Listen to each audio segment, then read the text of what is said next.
Gibbon, Kearney, Amherst, or Odessa. Big Flag Farm Supply, proud to support all the area teams. 2,800 customers can tell you the proof is in the pudding, and I've cleaned a lot of pudding out of carpets. Hi, I'm Brian of Crystal Clean Carpet Care. For the best carpet cleaning you'll ever see, 237-3717 gets your carpets crystal clean. Are you into 3-on-3 basketball? How about racquetball, swimming? This is the more serious question. Are you protecting your eyesight? Number one reason for detached retinas is playing racquetball without safety glasses. We thought you ought to know. We're the eye specialists. We're Kearney Eye Institute. Would you believe there is a business in Kearney, Nebraska that offers the very finest accommodations for business meetings, holiday parties, wedding receptions, clean, comfortable guest rooms, super indoor water slides, plus the world-famous captain's table? It's true, where you're always welcome at our Kearney Holiday Inn. The Pit Stop in Gibbon would like to invite everyone to the open house this weekend. Come in and fill your tummy and your tank and register to win great door prizes at the all-new Pit Stop in Gibbon. Best of luck, team.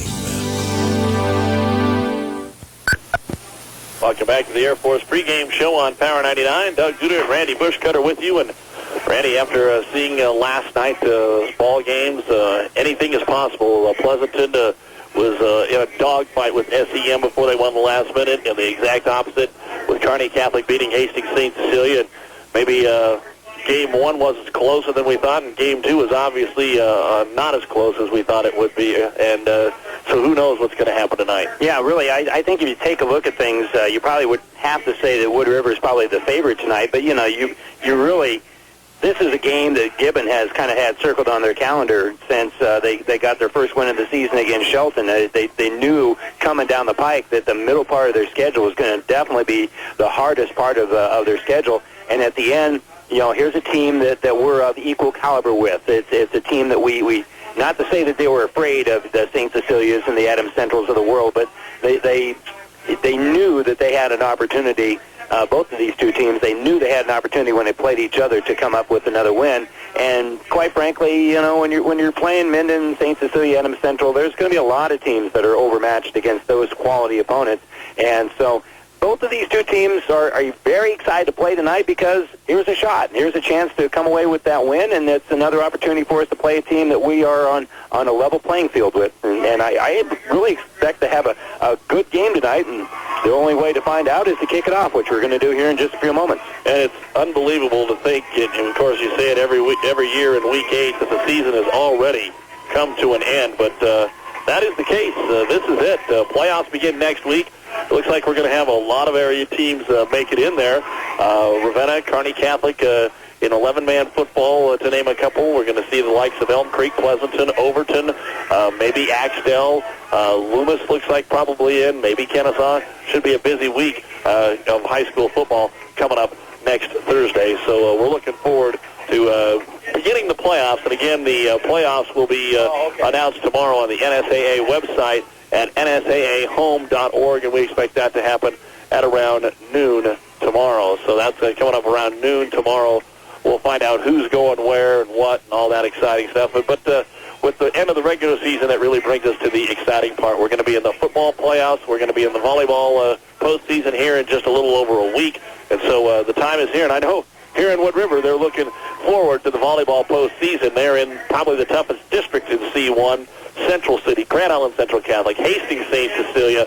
I think Gibbon's in there as well, but it's going to be an amazing district here in just a little over a week. Yeah, you know, and for Wood River's volleyball team, one of the reasons, and I'm sure the coaching staff kind of pointed this out time and time again, hey, we need to position ourselves well for a wild card position, and we want to be able to do that. So all the games are important for Wood River through the course of their season, and even more so now. That's exactly right. We're about ready for the kickoff, so we'll take a timeout and be back with the start of the football game right after this. This is the season of harvest. Remember our farmer friends as they bring in crops. Buffalo County Farm Bureau reminds you to drive safely on our rural roads for everyone's safety. Any trucks and combines that aren't normally there. We wish everyone a safe and successful harvest from Buffalo County Farm Bureau. Wouldn't it be great if we never had another hailstorm? Wish I could promise that, but I can't. But wouldn't it be great if I could share with you a roofing company that does a totally professional job and stands behind their work 100%? That I can do. It's Fisher Roofing, right here in Kearney. Fisher Roofing. They will be there to help that commercial job get done. When it's a contractor who needs it done right, they'll be there. If You happen to need landscaping rock, a graveled entrance road, help with your sand volleyball court, they'll be there. It's one of Kearney's finest businesses. It's the original Broadfoot Sand and Gravel. Discover the difference at the Exchange Bank of Gibbon. You'll find personalized service and quality financial advice for consumer loans and loans for your business or farm. A bank by any other name shouldn't be your bank. Choose the Exchange Bank of Gibbon. Member FDIC. Trash is a very serious business, and collecting it is even more serious. Choose a trash company that's serious about collection. Ravenna Sanitation in the Pleasanton phone book. The quality, dependable trash hauling service that you've been looking for. Can't afford it? Can't afford not to have it. Where can I find an insurance company who customizes programs for my budget, my need? I need an independent agent. I want several well-known companies. The answer? We have that agent right here in Kearney, Dave Challey at Barney Insurance. Call Dave at 237-2222. Misco Sports Incorporated is proud to support our area teams. Misco's outfitting the Kearney area for all sorts of games is located at 2014 Central Avenue, downtown Kearney. Stop into Misco's today and you'll be better equipped for the games you play. You've been listening to the U.S. Air Force pregame show on Power 99. Cross into the blue with the United States Air Force. And, Randy, you saw the coin flip. Well, we at least got the replay on it anyway. Gibbon won the toss. They've deferred their choice to the second half. So, of course, Wood River decided that they would like to receive the football. So they're so smart. They're pretty smart. If you don't do it that way, they call it a turnover. It doesn't officially show up on the stats, but that's what would happen. So Gibbon will be kicking in, and they'll have the wind actually at their back to start the ball game. So we expect a pretty good kickoff here. Tonight's game brought to you on KKPR-FM, Kearney, Wood River, and Gibbon, and on the World Wide Web at kkpr.com. So if you're listening in and you've got some family or friends that are well outside of our listening area and are around the computer, they can pick that up tonight. As Derek Krolikowski tees the ball up, Gibbon will move from right to left, Wood River from left to right. That wind still doing a number here tonight. He's got the wind at his back. The ball will be booted in the air on a very dark night here in Wood River, as the ball is taken at the 12, to the 15, to the 20, just following his blocks around the 25 to the 30 is Tyler Schultz, and he is hit out of bounds at around the 34-yard line. Wasn't a whole lot of razzle-dazzle about that. He just got behind his blockers and followed him down the football field. Yeah, he didn't even really turn on the jets there because there was a big wall of humanity in front of him, so he just kind of picked his spots and just kind of almost walked behind all of his blockers and just got about as much as humanly possible. It wasn't a bad low return, just nothing fancy. Zach Egger will be split out wide to the left. They'll split the backs in the backfield. All in air hash. First down and 10 at the 34-yard line. First play of this football game. And it looks like a halfback pass to start things off down the sideline. That's in and out of the hands of Adam Anderson. And Gibbon almost makes the interception on the deflection. Andrew Yahaki and the pass from Jeff Harters, the I-back. Well, Kearney Catholic took a little longer to razzle-dazzle last night, but now Wood River, they came out with a halfback pass on the first play of the game. Well, and make them respect that the possibility that's going to happen. That sets up the idea, too, that you have to stay true to what you have to be defending, and you can't really collapse on the running game. So that's a way to kind of help your running game by doing that razzle-dazzle. So second down now, quarterback Shane Smith will set him down. He'll turn and hand it to his running back, who is blocked into. Actually, coming right through there was Willie Laraga, and he kind of messed things up, ran the left guard right into the running back, Jeff Harters, and he was backed up for about a yard loss. Yeah, Jeff Harters was met pretty much the time that he got the football, but he actually ran into the back of his own player because he was basically shoved into him by pretty good penetration there by Gibbon. Easy for you to say. Back to pass, empty backfield, third down and long, nowhere to go. Smith's going to have to tuck it up. He's going to get to the 35, try to tightrope the sidelines, but didn't get much. Maybe to the 36-yard line, only a 3-yard gain, and that'll bring a 3 and out for the Wood River offense after a pretty good opening kickoff return there by Schultz, and they'll have to punt into this wind, and it's definite field position game. Wood River was hoping maybe to at least get to midfield, get a first down or two, obviously, and not have to worry about that wind. But, boy, it's going to be tough to kick it anywhere here as David Benj and Isaac Van Meter stand about their own 26, 27-yard line. And Egger back to boot it away. Good snap, not much of a rush. And he'll kick that football into that wind. It bounces up to 38, rolls to the 35. It will not be returned. It's headed out of bounds at about the 33-yard line. That's a 31-yard punt. That's actually not too bad into this gusting 20 to 30-mile-an-hour wind. Yeah, and that's probably how you're going to have to do it. Keep the ball low and try to get the roll on that. And really a great start to the game for the Buffaloes. Their defense did exactly what they kind of hoped to do, get that 3 and out, get the offense on the field with the wind at their back, and don't necessarily have to score on this drive, but they just kind of want to start winning the battle of field position, a first down here, a first down there. So only a minute 6 off the clock and 10:54 to go in the first quarter. Gibbon will start, and of course, Coach Montgomery saying they'd like to throw the football a little bit tonight if they get that opportunity, and with the wind at their back, you would imagine they'll get right after it. Lone man in the backfield is Van Meter, 3 wide. They'll give it to Van Meter, and he slips down immediately trying to make his cut. Given credit for the tackle, be Brandon Thompson, but we saw this get worse and worse and worse in the game over at Kearney Catholic last night as the night progressed. And still, evidently, we're at that point of the season where the weather is making it very slick out there, a loss of a yard. Yeah, and the way that the quarterback bench kind of rolled out to the right, I almost think they were going to throw a halfback pass. I mean, he looked to me like he was trying to turn around and pitch the ball backwards when he slipped. Trips to the left side, and the ball in the right hash. Man-to-man formation. Back to pass will be Bench. He's got time to throw. Now comes the rush, and he is going to be hit as he throws it, and it is incomplete. Coming in to lay the wood to him was Brandon Thompson again.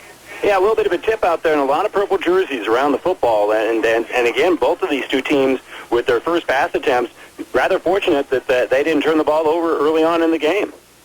So now another long third down attempt coming up here for Gibbon. Exactly the same thing that Wood River faced the first time they had the ball. 10:13 to go here in the first quarter, and we're just underway.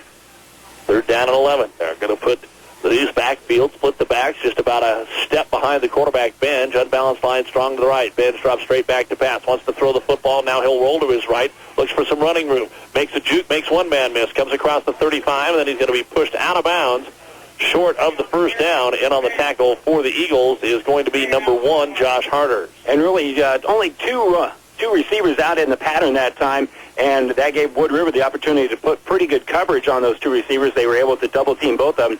Nowhere to throw. Gibbon went with the philosophy of let's give extra protection to the quarterback who had plenty of time but nowhere to throw the football. Good coverage downfield.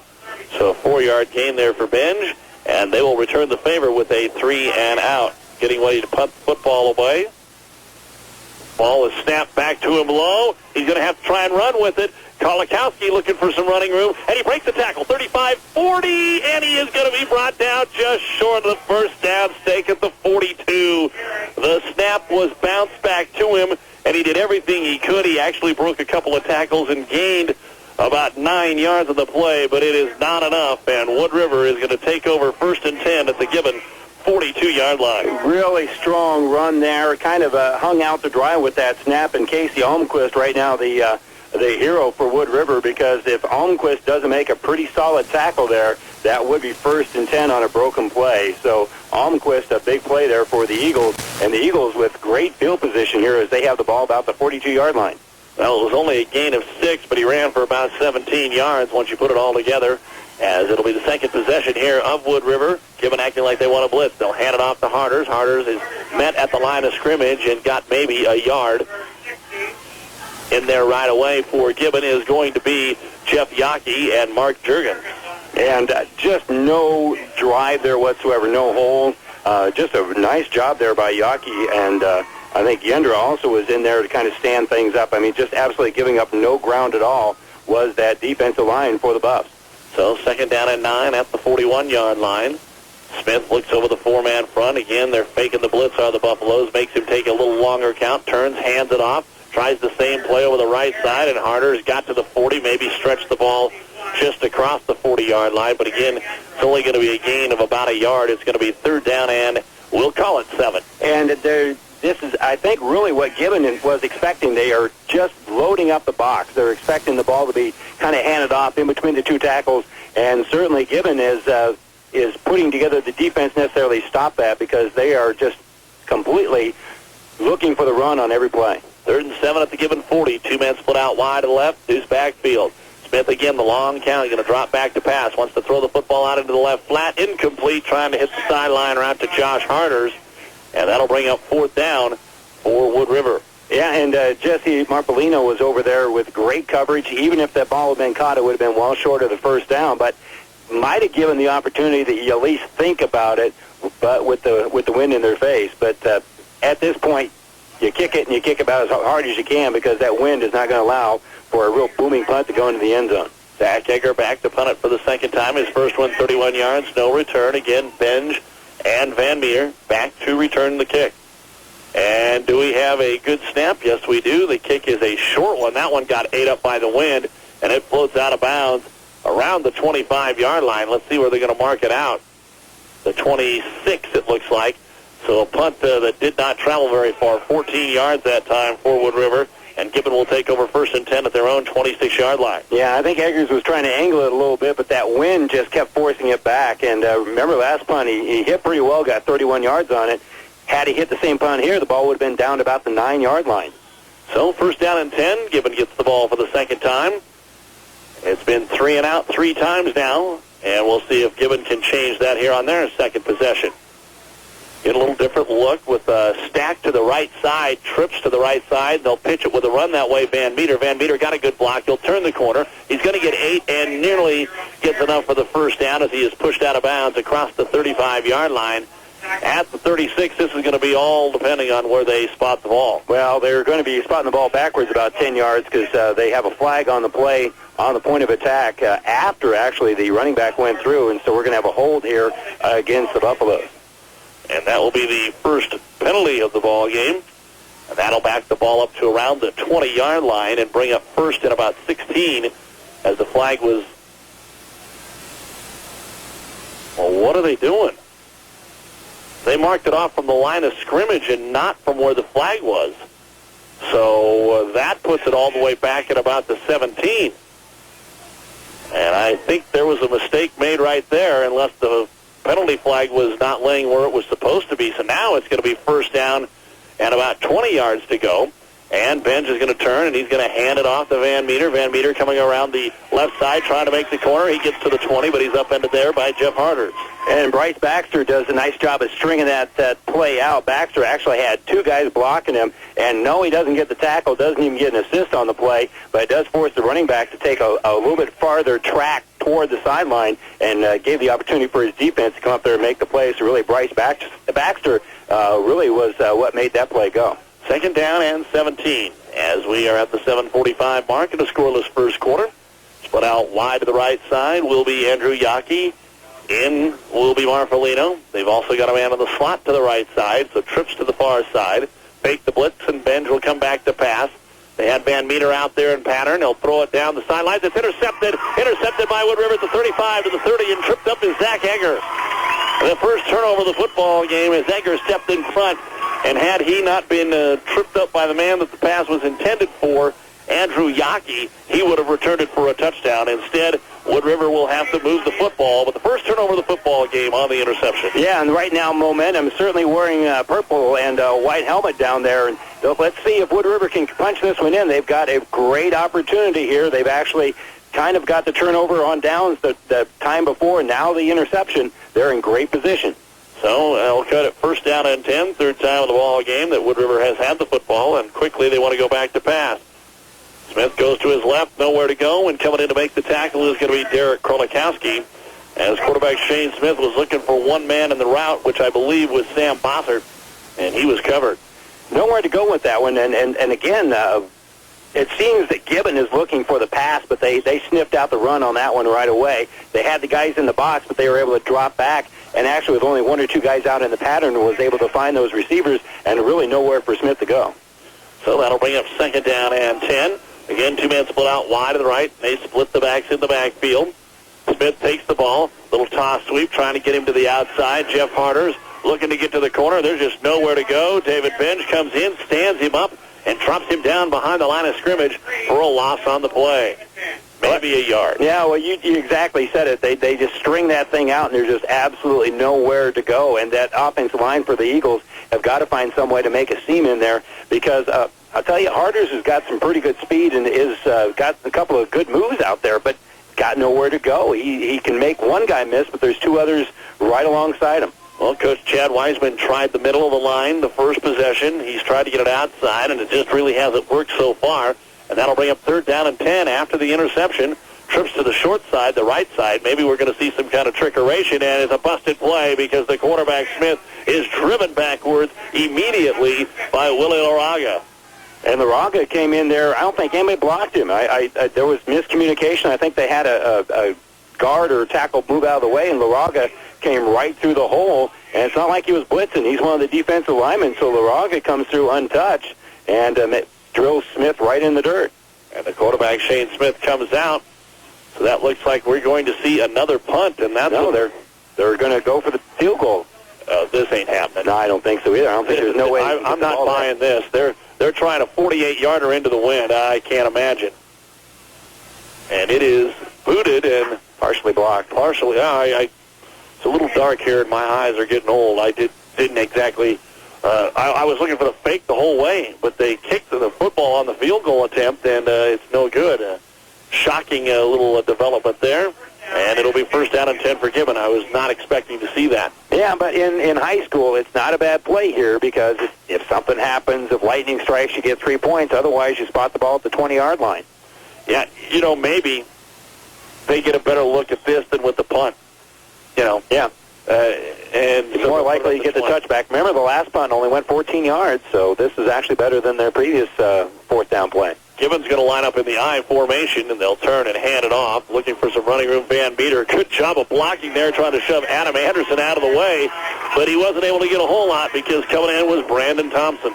Yeah, and earlier I talked about Bryce Baxter. It was actually Adam Anderson on the previous play, too, that really occupies 2 blockers, and Anderson, a big, strong 6'2", 175 pounds. 175 is not the biggest kid you're going to see out there, but he's able to occupy 2 blockers and then allow the rest of his team to kind of catch up with the action out there. Absolutely no gain. And again, Adam Anderson not making the tackle, but he occupies enough blockers that it makes it really easier for Brandon Thompson to come in there and drill the running back. So 2nd down and 10.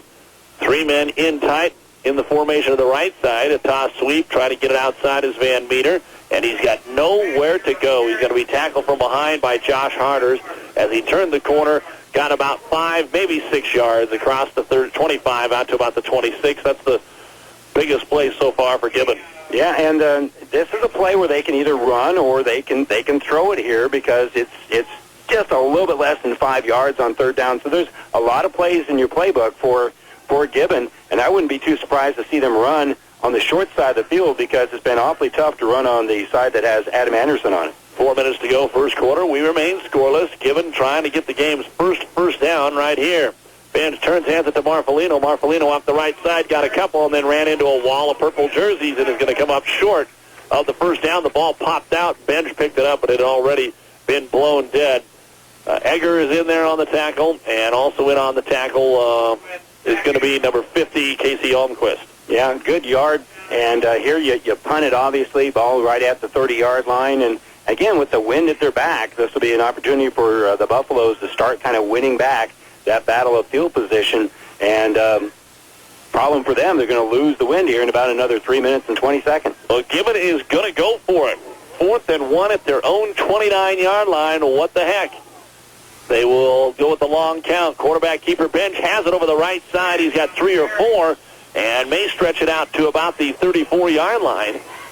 And that's what you can do in a game like this. I mean, right now you're Jeff Montgomery. You have not been able to utilize the wind. You know we're probably going to see a pass here with this 3:06 to go here in the first quarter, that gale force behind you. And, Wood River hasn't shown that they were going to move the ball even if they were stopped at the 30-yard line. Yeah, why not? I mean, absolutely. You're 1-6.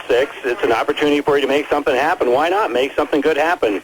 Again, you might as well have a little bit of fun. It's the last game of the season, and what I was really impressed with, the quarterback, Benj, turned his shoulders and made himself a very small target to hit. And now they're going to put 3 men in the backfield with the off-balance eye, and we will see what they do on first down. They're going to toss it to Van Meter. Van Meter nowhere to go inside. Cuts outside, cuts back inside, and didn't get much as he is brought down by Philip Denman. And again, Adam Anderson was over there making him decide which way he wanted to go.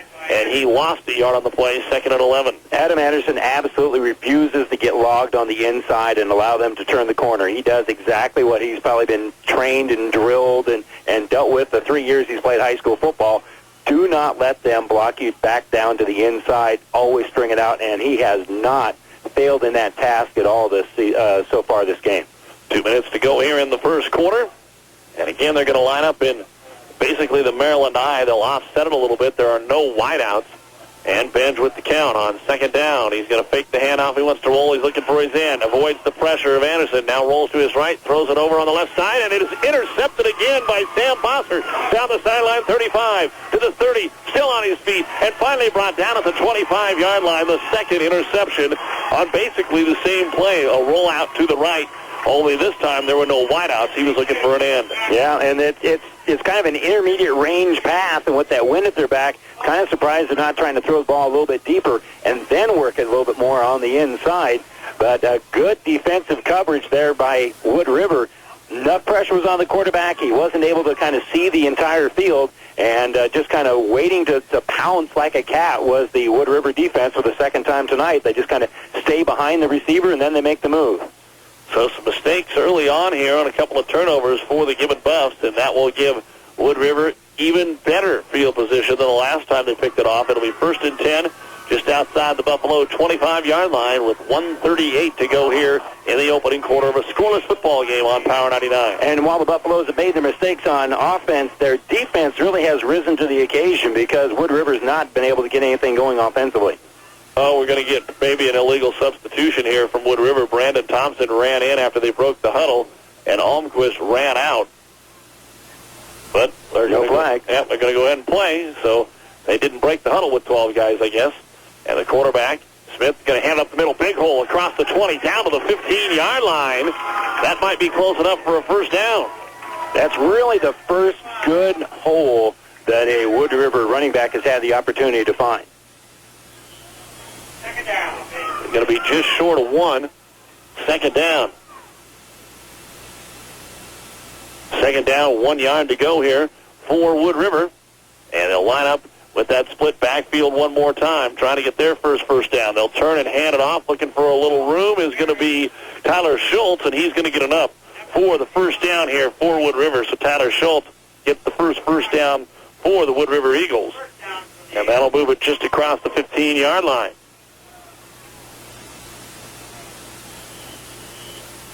So Schultz carried it the first time for 9 yards, carried it that time for another yard and a half, and he will have 10 yards on 2 carries. So Schultz coming in, trying to change things up, give him a little different look, so they're not always keying on Jeff Harders, and it worked. So he's in the backfield.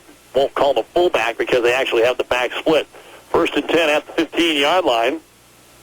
Smith turns. He's going to run a little option to the right, and he is going to be thrown down by Jake Malin, who got into the backfield. And almost every play we have seen one of the linemen, defensive linemen on either team, beat his guy fairly badly and just mess the whole play up unless it's something right up off the center and tackle or center and guard. Anything they try to get outside or do any kind of motion has not worked for either team. Yeah, really, both offensive line coaches have to be probably just absolutely beside themselves because neither offensive line has really been able to get anything asserted here at all. And we'll head to the second quarter with both teams really trying to get something going offensively. Well, both teams have struggled a little bit this season. They have struggled here in the first quarter, but Wood River will have an opportunity ahead of them here. It's 2nd and 11 at the Gibbon 16. We're at the end of one quarter, scoreless on Power 99. Time out for a sincere thank you. I'm Steve O'Brien of O'Brien Stratman Apple Funeral Home with a thank you for making From damage, we don't love that at all. But if your vehicle does get damaged, remember you have a friend, Eustace Body Shops. They'll fix it. You'll love it. Eustace Body Shops, Kearney, Grand Island, Lexington, Minden, and Eustis. They're the small... Company is Clevenger Farm Products. We deliver propane, gas, and diesel to your site. And now available at 24-hour express gas. Many fine sponsors allowing us to bring you high school football action here tonight on Power 99. 2nd and 11 at the Gibbon 16. Wood River is trying to get the first points of this football game. And we'll have the first play of the second quarter as Smith sets him down on the right hash. He'll turn and hand it off to Schultz. Schultz will get to the 15, and that is it. He'll pick up 1 yard on the play. I had Wood River for a grand total of 9 yards of offense in the first quarter of play. Gibbon did not have much more. I have them for 29 yards of offense. Third down now. Quickly up over the football. Fake the handoff. Wants to throw the ball. Going to throw towards the end zone, and it is over the head of a wide open receiver, Tyler Lucas, down there in the corner, and now they'll bring out that field goal unit. Yeah, and Lucas had his opportunities there. That ball was well thrown. Lucas couldn't decide which shoulder to look over to try to track down the football, and that's probably somewhat indicative of how things have gone for Wood River offensively so far in the game. They actually had their best opportunity to have a big play, and they just couldn't quite pull it in. Well, it is 4th and 10 at the 15, so they will attempt a field goal here for Zach Egger. And this is going to be about a 33-yarder with the wind at his back. Good snap, good placement. The kick is definitely long enough, and it is no good. Wide to the right side, and no good. Plenty of leg, but again, the offensive woes right now continuing for both teams, and Gibbon will get the football back. And for Wood River, I think going for it is a good decision, going for that field goal, because, Gibbon has really shown no proclivity to get things going offensively. 3 points may be enough to win this game because really both defenses really have risen to the occasion, and anytime you can get on the board, you take the opportunity. So Wood River may have an advantage because I think their kicking game might be a little bit stronger than the Buffaloes. And Gibbon not set on what they wanted to do after that play, as they will have it 1st and 10, has been forced to call a timeout, so we'll take one with them. 11:25 to go here in the first half. Wood River and Gibbon are scoreless. Shopping for a second car or a school car? Stop into Killian Motors and let their... Get something going on the offense, starting at their 20-yard line after the missed field goal. Lone man in the backfield will be Van Meter. Bench will turn and hand it off to Isaac, and he has not much over the left side, maybe a yard and a half. He'll be second down and long. Neither team has been able to run the football at all tonight. Van Meter had 7 yards on 5 carries in the first quarter. Bench a couple of quarterback runs for 9 yards. And that's the most yardage of anybody. A 2-yard gain, they'll say it's 2nd and 8. Well, I think you might see one or maybe even both of these two teams saying to one of their 2 offensive linemen and say, look, we're just going to run up. We're going to run right behind you. Because both teams have 1 or 2 offensive linemen. They're big enough that you should be able to get a few yards just saying, you're going to be the guy and we're just going to follow right behind you. On second down, Bench, he wants to throw the football, a little collision to the backfield, so he tucks it up and runs. That's a good decision. He gets about 5 yards, and he'll bring it out across the 25 to around the 28-yard line. It'll be 3rd and a short 2. A nice little athletic play there as Ben's really had nowhere to go, didn't have much time, couldn't even finish his drop because the pressure was coming so quickly, and just made a nice little read and ran it right back up the middle. And again, they couldn't really find him. I mean, he just kind of kept slipping through. Coming up at the half, the Ravenna Sanitation halftime report. We'll talk a little bit about the state cross-country meet and the medalists from Gibbon today. Congratulations to Brennan Darnell, 5th in Class C boys. We'll give you all the results. We'll talk about the playoffs and what's coming up in the next week on Power 99. Got an I formation with another back, Marfolino, in the slot to the right side, and a little quarterback handoff to his fullback. And I'm not sure that he got to the 30-yard line, which is where he needed. Yeah, I don't even think he got his helmet to the 30-yard line, let alone being able to carry the football that far. So it is going to be 4th down. And again, for Gibbon, it'll be interesting to see whether or not they decide to go for it, even though they are relatively close to their own goal line. Jared Yendra picked up about a yard, so it'll be 4th down and 1. The ball at their own 29. This is exactly where they went for it last time, only it was on the other side of the field. They're going to do it again here. They're going to try and spread the Wood River defense out with 3 wideouts, but that's just to get that ball up the middle with the quarterback sneak, and Benj will dive forward. And I don't think he got it. Well, it looked like he made a good surge, but then when I was like you, it looked like he made a good surge for about a yard and a half, and then when you look down to see where he landed right on the 30. That's going to be enough for a 1st down, so that will move the chains. They won't have to measure because the ball was placed on the 20-yard line to start things off. So a 1st down on a 1-yard gain for Benj. And again, if you're Gibbon, why not do that? I mean, again, you might as well, be aggressive out there and try to have some good things happen for your football team. Just get some repetition in there, and maybe you can get some momentum built. 9 minutes to go here in the first half of play. Scoreless, and Gibbon is trying to move the football here at their own 30-yard line. Man out wide to the left. There's a little counter play. They get it to Marfolino. Marfolino speed, tries to get the corner and does. 35, 40, and he is going to be pushed out of bounds to the far sideline, across the 40 at the 41-yard line, and back-to-back 1st downs. That's the biggest offensive play of the night for either team. Marfolino gets 11, and it'll be 1st and 10 at the 41. And that is something that we have been talking about as far as the athletes on these teams. Marfolino, Benge, they've got speed on this football team, and they used it right there. Van Meter kind of a bruising back in that backfield. And Wood River Harder's a bruiser, and some other kids over there that do an outstanding job. So it is 1st down and 10 at the 41-yard line, as Wood River will try and slow them down, which they have been doing most of this football game. Back to pass is going to be Benge. Benge will roll to his right, looking back across the green. Now in trouble, will step up and be sacked. The sack back there is going to be registered by Wood River's number Philip Denman, 60 Philip Denman, getting the sack, and they're going to lose about 4 on the play. Yeah, and you really have to give credit to Zach Egger, who had great coverage on Andrew Yockey. Yockey, I think, was the primary receiver on that pattern, and absolutely nowhere to throw the football to Yockey because Zach Egger was with him just stride for stride all the way down the field. And that's a really classic coverage sack there. And Wood River has been able to put on enough pressure that passing game just has gone absolutely nowhere for Gibbon early on. So it'll be 2nd down and 14 yards to go. Ball on the near hash as we have 8 minutes to go in a scoreless first half here on Power 99. Back to pass. Looking maybe to set up a screen is Benge. It's covered. Here comes a penalty flag. They throw it up for grabs. He's got a man wide open down the field, and it is over the head of Tyler Smith.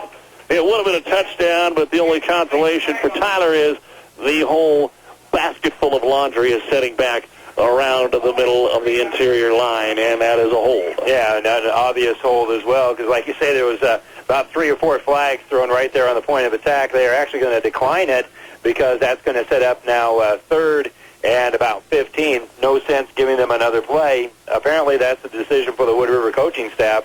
Let's just make it 3rd and long instead of 2nd and 25.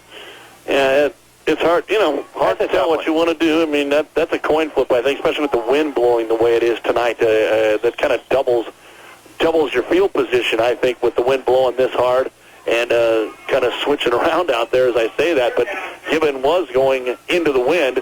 Now it's kind of a crosswind as we look at the flagpole. Maybe that's made the difference. But it's 3rd down and 13 nonetheless. And it'll be Benge. A little swing pass out into the flat. And it's caught. Nice one-handed catch. No. Or did he catch it? No. He had it in his hands. He had it and looked up to see where the defense was and took his eyes off it just long enough for it to just kind of slowly just keep going down to the ground. He had his hand on it all the way down to about his shoe tops where he finally lost contact with the ball. Van Meter, incomplete. It is 4th down and 14, and that'll bring up a punting situation here for Gibbon. And we have not had a whole lot of opportunities here. Wood River's been inside the 25-yard line a couple of times, but haven't been able to do anything with it. And now Gibbon will punt the football. Last time they tried to punt it, Krolikowski had the ball bounce to him and ended up running it. This time a little better and almost blocked, and the ball was partially tipped by Adam Anderson. And it's going to hit at the 35, and now it takes a Wood River roll out to the 38-yard line. That is going to be a 25-yard punt that time, and it was almost smothered. Yeah, and that punter did get hit, and immediately the referees signified that it was partially blocked. And if you get any part of the football, then you can run into the punter. So pretty good pressure there, and again, I think Wood River appears to be maybe having a little bit of an advantage in the special teams play so far in the game because they were within a hair's breadth of smothering the punt and getting a big play out of it. Wood River now takes over 1st down and 10, and quarterback Smith wants to roll. He's got a man open out here down the field, and it is going to be incomplete. A little late trying to get it out to Adam Anderson, and it's deflected by Tyler Smith. Anderson was waving his hand almost as soon as he got past the line of scrimmage because he saw nobody picked him up, but again, when things haven't been working your way as much as you had hoped for, Smith maybe a little more hesitant to pull the trigger and incomplete. Yeah, Bosshart was down there too. They actually had 2 guys in relative close proximity to each other, and Bosshart was kind of the underneath guy. Anderson went a little bit further deep, and like you said, there wasn't anybody there, but waited too long to pull the trigger, and a good recovery by Tyler Smith to knock it down. Wood River's going to go with a counterplay to Schultz. Schultz trying to get to the short side 40. Here comes another penalty flag, and it's going to be on Wood River if Derek Krolikowski is not lying to us because he pointed to him right away. He must have been the one that was held. Yeah, I think he was the one that was held. So that's going to be, make it now 2nd and 20, and already the Gibbon coaching staff has said what they want to have happen. They're going to back him up 10 yards to make it 2nd and 20. So that'll be the first penalty of the ball game on the Eagles. We've seen 3 holding penalties, 2 on Gibbon and 1 now on Wood River. That'll march the ball back to around the 27-yard line, and it'll be second down and 20. Again, they have not varied their formation much, split the backs now with Harders and Schultz, and have had 2 men in the wideout all night long. This time they split them 1 left, 1 right. Fake the inside dive, hand it off on a counter to Harders, and Harders gets his way back up to about the 30-yard line. He'll pick up 3 or 4. He'll be third down and 16. And for the Buffaloes, I mean, I'm sure they just got to be anticipating that they're going to be putting the ball in the air. And I don't know, Wood River must have made the football gods angry or something like that, because they had the wind in their face in the first quarter, and the wind switches around, and it's kind of turned around to being in their face here in the second quarter. They can't get a break at all, can they? That's when you know things are going rough. It isn't even halftime and the wind switched on you. Well, it is third down now and long at their own 30, third and 16. 2 men out to the left side, straight back to pass Smith. Going to throw it down the sideline to Bossert, and it is intercepted Van Meter. That just hung up at the wind. He takes it at the 46, returns it to the 43, and the first Wood River turnover. Yeah, and if the wind was at his back, that would, because he was back there. They had a nice pattern to run there, but just couldn't throw the ball hard enough to make it through that strong wind. He got knocked down and intercepted by the Buffaloes. And remember, the Buffs, when they were throwing into the wind earlier, they also had trouble throwing the football into the wind. So the wind is a factor tonight, and we'll see if that Wood River defense can rise to the occasion again. And for the first time tonight, Gibbon is in Wood River territory. 6:28 to go here in the first half. And Benj is going to come straight back to pass. Rolls right. He's got a man open deep, but he throws it underneath to Marfolino. And really, that wasn't a deep pattern for Andrew Yockey. He tried to clear a man out, but didn't go on a fly pattern. And he wasn't picked up, so we'll see if that's something the Gibbon coaches up here down the other end of the press box. We'll see maybe a couple plays or 3 plays down the road if they can garner a first down. Yeah, they may just tell their quarterback to look deep first and then come in underneath, because actually, I had 2 receivers open there. They threw to the underneath guy, but the other guy, the deep man, was also as open, and obviously a bigger return on your investment if you throw that one deep. Neither quarterback has stats so far that they want to brag about. As Benj pitches it out to Van Meter, it bounces off his chest, but he's able to haul it into the 40. Now lowers his shoulder, and Sam Bossert will bring him down at about the 37-yard line. And again, almost an oops and a fumble out there. But he is able to haul it in, and Van Meter is going to pick up 4 or 5 yards. It'll be third down and 4.5, 5 yards, we'll say. I'm going to say it's 5, third and 5. And really, for the Buffaloes, a very good time for their offensive line to have a nice surge there and be able to knock some of the Eagles off the line of scrimmage, because that gave Van Meter the opportunity to be able to kind of track down that ball, because had they been able to get to him just a little bit quicker, it might have been a turnover, and the Eagles right now would be snapping the ball. Benj may be looking for the game's first completed pass here. Nope, Van Meter off the left side. He'll get up to the 35, but not get enough for the first down. He gets 3. It's 4th and 2, maybe 2.5. They constructed a wall right there at the 35, didn't they? They just had a bunch of purple jerseys right there to knock him down. And 4th and about 3 yards. Here's a big defensive play for Wood River, because the Eagles have been kind of knocked back a little bit here by the Buffaloes. And the Buffs want to make sure they get on the right page here by calling a timeout. Gibbon has called timeout, 4th and 3. They are at the 36-yard line of Wood River, but neither team has been able to get on a board. The closest we saw was a 32-yard missed field goal for Wood River, and with 5:14 to go in the first half, we're scoreless on Power 99. Here in Wood River, where we are looking for someone to get on the scoreboard, but in this first half, it has not happened as of yet with 5:14 to go. And coming up, the Ravenna Sanitation halftime report. But again, on 4th down, Gibbon will go for it. This is the 3rd 4th down try they've had. The others were a little shorter, and a little dump pass underneath to Van Meter. No good. Great pressure. Schultz is able to bring Benj down as he throws the football.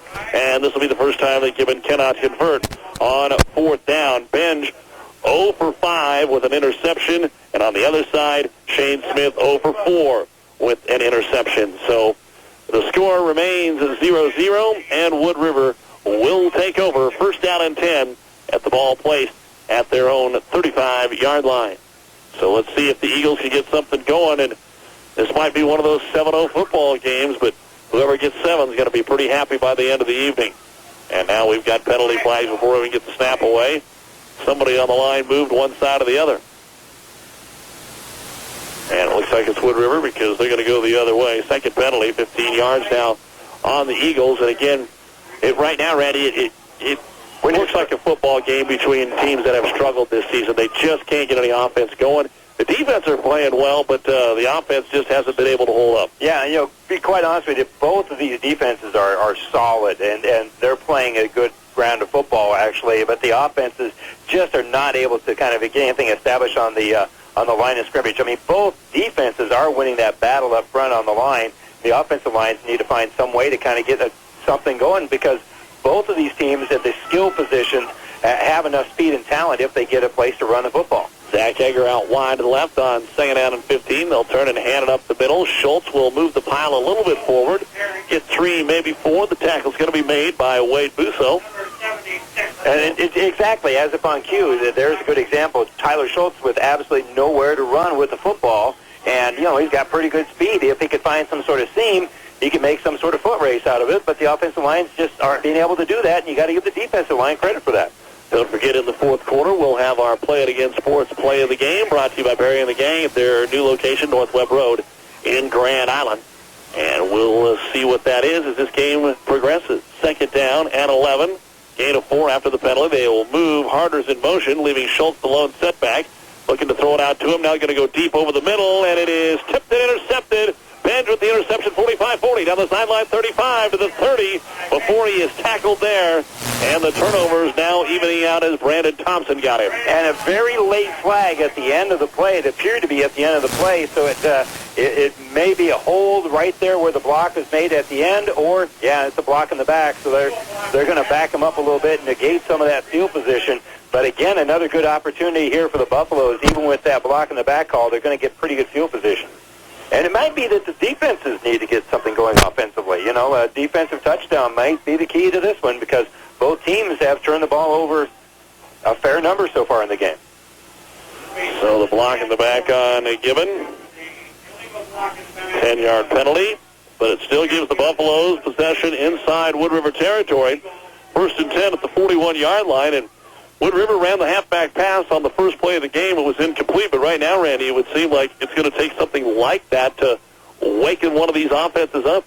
First and 10, and back to pass straight back, trying to set something up his bench. Nowhere to throw. Now steps up and avoids a whole host of Wood River Eagles. Comes up to the 40, to the 35, and just as he gets to the 31-yard line, he stood up, so he'll be short of the first down. Bossard in there on the tackle, and I think Anderson again. Nice job there by Ben, just kind of slipped through there. Good read, and I don't know, it seemed like there was 14 or 15 purple jerseys out there because everywhere he ran, it seemed like the whole length of the trip there was 3 or 4 Eagles within an arm's length of the quarterback, and nobody could get a hand on David Benj. That'll bring up second down and 1 at the 31-yard line. Full house backfield again. Trips back there. They'll turn and they'll hand it off the last man through. They've got the first down. Van Meter will bring it up to about the 26-yard line. We'll give him a gain of 5. That is the 4th first down for Gibbon. Wood River has only managed 1 so far. And again, this illustrates kind of how important that block in the back penalty was, because you give them 10 more yards. Now we're looking at being kind of in a situation where you go for it on 4 downs, and it just really, those 10 yards would really make a big difference on this drive, and we'll see if they can get those 10 yards back. And right now, with the problems the quarterbacks, both of them are having, you would think that Coach Jeff Montgomery is hoping that they can get some yardage here on the ground so they don't have to put it in the air. As Ben goes on a little counter to Marfolino, tries to get to the outside with that speed, and as he gets to the corner, he's tripped up and maybe got a yard to the 25. He ran about 35 or 40 yards. Problem was he was always heading north. The field here a little bit different. You actually want to go east and west here, but I was wondering if you'd catch that. Yeah, I got it. You remember very well. Well, I teach geography. It's one of the things I do. And I'm surprised there's any cells left up there. Anyway, it's second down and 9 with 3 minutes to go. You're getting up there in age where, Anyway, I know where you live. Thanks for being here tonight. Here's a handoff to Van Meter. A little stutter step. He breaks the tackle inside the 20, down to the 15. There's a good run by Van Meter. Down to the 15, to the 14-yard line, and that's going to be enough to move the chains and bring up a first and 10 situation for the Gibbon Buffs. And for Van Meter, he did a great job of just kind of finding that little track, just kind of that little seam, and he didn't outrun it. He stayed behind his blockers and just kind of found that little seam and just went right through, kind of almost looked like a little tunnel, and very good vision there by Van Meter, and a great opportunity here for the Buffaloes as they've got the ball right at the 15-yard line. 2:40 to go in a scoreless first half between Gibbon and Wood River. Again, the full house backfield. Benz turns, hands it to Van Meter, wants to come up the middle, has a little seam, brings it across the 10, and now down to the 9-yard line, and makes you think maybe, Randy, a little different blocking scheme up front for Gibbon, and it's helping things out, especially for Van Meter, as he'll get 6. Well, something is happening. I don't know whether they just are kind of feeling the momentum or just kind of getting into the groove of the game, but that offensive line for the Buffaloes is doing what we kind of said needed to be done. They are beginning to assert themselves on the offensive line. They're not blowing out Wood River, but they're being able to open up a little seam, a little lane to run in. You know, no big gaping holes, but they've been able to get the job done. Now 3 wideouts, and Van Meter, the lone setback. They'll turn and hand it to Isaac up the left side. Got room inside the 5, steps through a tackle and gets to the end zone. Touchdown, Gibbon. And the Buffaloes have taken the lead 6-0 on the Van Meter 9-yard touchdown run over the left side with 1:47 to go in the half. And just found that nice little track there, to be able to kind of find that nice little seam to run through. And that offensive line certainly did the job that time for the Buffaloes. And now they'll get ready for the PAT kick. Benj is the holder, and the kick is away, and it is good by Daniel Krapalis. And Krapalis, the place kicker, makes it 7-0 in favor of the Gibbon Buffaloes. And we'll be back with more high school football after this on Power 99. Puts together a good drive here. Isaac Van Meter only had 16 yards in the ball game until that drive, and then he had 4 carries for 30 yards, including the 9-yard touchdown run. And it's 7-0 right before the half with 1:47 to go. And Krolikowski has to have the ball held on the tee because of the wind. Boots it short. Bounces at the 20, taken at the 15-yard line by Schultz, up to the 20. And he'll be tripped up as he comes across the 20 to about the 23-yard line, given good special teams coverage that time. And in on the tackle. Looked like it was Hyde, and so it'll be first down and 10. It's kind of a decision time here for Wood River because they certainly don't want to make any mistakes and kind of let Gibbon to kind of build on that momentum. You know, more than likely with 1:41 to go and the difficulty they've had moving the football, be interesting to see if they do anything, put the ball in the air here or just kind of run the ball and try to run out the clock best they can. So on first down, here comes the quarterback Smith. Calling the count, he'll turn, and he will hand it off the middle, and there is nothing there. Schultz is stacked up as soon as he's handed the football. He'll lose maybe a half a yard. It'll be second down and long, and the clock continues to run. Gibbon only has 1 timeout, so they can't use their timeouts to force Wood River to do something here fairly deep in their own territory. No gain that time for Schultz. And they just blew the whistle, so they got 25 seconds. They don't have to snap the ball until 55 seconds to go here in the second quarter, and you know, I don't know how much they work on this at Wood River, but they have the opportunity to kind of milk the clock. And I can't imagine they'll go to the air. Smith has been picked the last 2 times, and they don't want anything before the half. Little counter to Harders. Harders comes off the right tackle, and Krolikowski will drop him down at the 25-yard line. He's able to pick up about 2 on the play, and it's going to be third down and 8. And for the Buffaloes, they may very well be content to be leading 7-0 at halftime. Doesn't look like they're going to be calling timeouts here either. Now you're going to either run the ball here or you're going to throw it as far as Shane Smith can throw it right here on third down and long as Josh Harders comes into the ball game. They're going to go with twins in the backfield and split out 2 men wide to the right side. Oh, excuse me, 1 right, 1 left. Man on the left looks like he's uncovered. And back to pass will be Smith. Wants to throw it. He's going to throw it short over the middle, and it is complete into the hands of Zach Egger. And he breaks the tackle, has the first down across the 35 out to the 39-yard line. The first completed pass of the ball game by either quarterback, and that's for 14 yards. And it was a safe pass, but I'm kind of surprised to see the ball in the air. I truly am surprised to see it in the air. Only 13 seconds to go here, and for Wood River, maybe we are going to see how strong that arm is. So with a first down, only the second of the game for the Eagles. They'll have it at their own 39-yard line. The clock running. This will be the last play of the half. They just turn and hand it off to Harders. Harders over the right side, 45. He got enough maybe for a first down right out to midfield, and that's going to double Jeff Harders' rushing output of the first quarter, first half of play.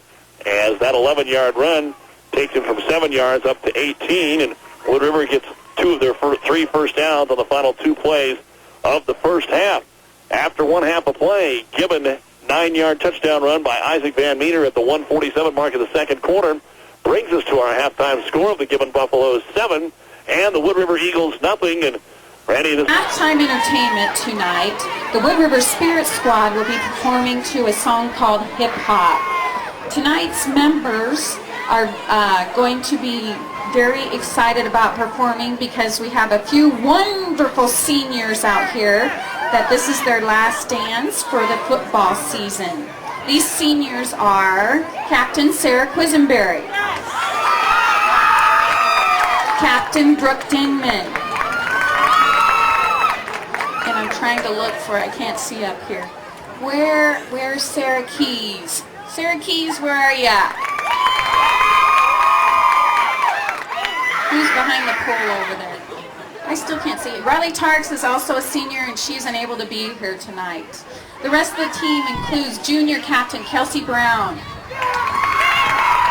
Jordan Kiminoff, Miranda Wissing, Trinity Zolkowski, Crystal Babel, Jonna Gibson, Mallory Lambrick, Riley Kett, and Markia Duggs. And this is Hip Hop.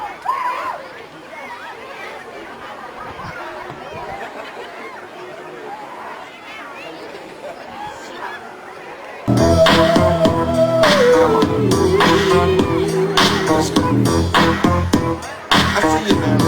I like this right here. Looking at you from a distance, getting all of my attention. Could this be love at first sight? Yeah. You walked away and I missed you.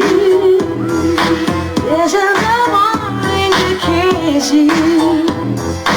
How could this be if I don't really know you? Oh, baby, baby, could it be love at first sight? Could it be love at first sight? That never knew I fell in love very first night. Ooh. You had on the latest fashion. It was a big attraction. It drew me closer and closer to you. Oh, baby, baby, could it be love at first sight? Could it be love at first sight? That never knew I fell in love very first night. Ooh. Could it be love? Could it be love? Could it be love? I don't think it's going to be too hard for either one of these two coaches to get their kids excited about playing football. It's the last 24 minutes of football for the season. No playoffs for you guys. We're in the game. Doesn't matter which coach we're talking about. We're in the game, but we need to get things going offensively. So I think we're going to see some very motivated kids out there. Well, Wood River is going to boot the football away as soon as they get a football to put in play. I mean, that's kind of the frustrating thing as well. If you're not here, is there have been some delays that are unnecessary. And, I mean, you come out for halftime and nobody was ready to go. There was no football out there. I mean, what are you doing? Let's play some football. And the kids are ready to go, and everybody's standing around. So finally, they hand the ball off to Thompson to kick it away, and Wood River gets ready to boot it away, and Gibbon will get the ball to start the second half. And for the Buffaloes, offensively, their special teams have struggled just a little bit. And it's going to be a short little pooch kick that's going to be picked up at about the 30-yard line to the 35, and they'll bring that out to about the 37. So some fairly decent field position here for the Buffaloes. The wind kind of blowing across the field from the Wood River towards the Gibbon sideline. So really not in your face and really not at your back either way as it swirls around out there. Yeah, but if you throw the football into that wind, I mean, if you throw it across the field, it's still going to get kind of caught up there. And I think it's going to be difficult, actually, to be very accurate with the passing game here. So I think both of these two teams are still going to be primarily run-oriented. And in that backfield is going to be Marfolino and Isaac Van Meter as David Benj sets him down for the first play of the second half. Benj will turn and give it off to Van Meter, and he gets his jersey grabbed as he tries to slide by, and he'll be brought down. And on the tackle for the Eagles is going to be Josh Gardner. And Gardner was about one of three purple jerseys that were in that backfield. And again, just too much penetration to get anything offensively going here for the Buffaloes, and it's actually a loss of about a yard and a half, because absolutely nowhere to run as the defensive line for the Eagles busted the play up. That'll bring up second down and 11. Al Van Meter will be the only man in the backfield. Benj will turn and hand it to him. Again, likes to try that left side, and he's going to dive forward across the 40 out to about the 42-yard line. Again, not much of a gain, and again, the tackle made by Josh Gardner. And just kind of a seam, and it's just kind of, we're playing amoeba ball, it seems like, where there's just, wherever you go, there's just this whole herd and just kind of this endoplasm of just people around the football, and just absolutely nowhere to run for any of these running backs on either side. It's going to be a 4-yard gain. It'll bring up third down and 7. Out wide to the right side is going to be Andrew Yockey and Tyler Smith in near. Split the back of the backfield. Ben's going to throw it down the line of scrimmage. It's complete to Tyler Smith. Smith will break one tackle, and that might be good enough to get him a first down across the 45, and he dives into Wood River territory at the 49-yard line. That's going to be a gain of about 10 and a first down. Just that quick little pass out there to Tyler Smith, just to isolate Smith on one guy, and even if the tackle's made, there's the opportunity to get a little bit bigger play on that, and that really was a well-designed and a pretty well-run play for the Buffaloes, and I wouldn't be surprised if we see a little bit more action like that. That's an opportunity to kind of get away from that ectoplasm that's in the middle of the field. And that was the first completed pass for Benj. And this was about the time on that field, remember, Randy, when they had the fly pattern open because they didn't cover the deep receiver that we talked about seeing later in the game. This would be a spot to try it. Benj is going to turn and hand it off to Van Meter. A penalty play immediately. I didn't even think there was contact before that play came whipping out there. Van Meter got about 3 to the 45-yard line, but looks like this one is probably going to be coming back. Another hold. And that'll move the Buffs back and back and back. And just when somebody gets something going, something like this happens. Yeah, and that's kind of been the story for both these two teams through the course of the season. For the Buffaloes, 6 straight loss after that opening day win. And penalties are part of that. Injuries have been a huge part of it for the Buffaloes. But they just really kind of haven't really, and the injuries kind of lead to that. Because you're putting some other kids in there, you're putting in kids in other positions, and not being able to kind of really get into the flow of the season or the flow of the game. You got running backs playing on the line at guard and tackle, as Coach told us last week before Kearney Catholic. Here's another little swing pass down the line to Marfolino. Caught it and stuck immediately for no gain. That is the exact same play that they ran earlier and got the first down on, but that time the tackle was made, and that makes all the difference in the world. But still, it's a good plan to just kind of isolate, put one high school kid on another high school kid, and if you win that battle, you may very well score a touchdown. If you don't, you gain a yard, maybe 2. Zach Egger in on the immediate tackle for Wood River, and that will bring up second down and 20 yards to go. Ball at the Gibbon 41-yard line. They'll line up in the I formation and send Yockey out wide to the right side. And Benj, long count, turns, fakes the handoff, looks right, rolls right, now wants to run, and he is not going to make it to the corner. He's struck down from behind by Sam Fossard for a loss of about 4 more. And 1, 2, 3, 4, 5, 6, 7 jerseys, all within about 3 yards of him when the tackle was made. I mean, talk about absolutely nowhere to run, just kind of enveloped in a big field of purple. It's just kind of like the opposite of a Barney convention. See, I was going to go with Josh in Melvin, but, yeah. What are you going to do? I have kids. That's where mine comes from. It is third down and 25, and the Buffaloes find themselves with a long yardage situation here. They need to get all the way down to the Wood River 38. And Benj is just going to simply turn and hand it to Van Meter. A little hole off the right side, and as he goes by, Brandon Thompson was able to fight off his block and make the tackle. Got about 4 on the play, and it'll be fourth down and 21.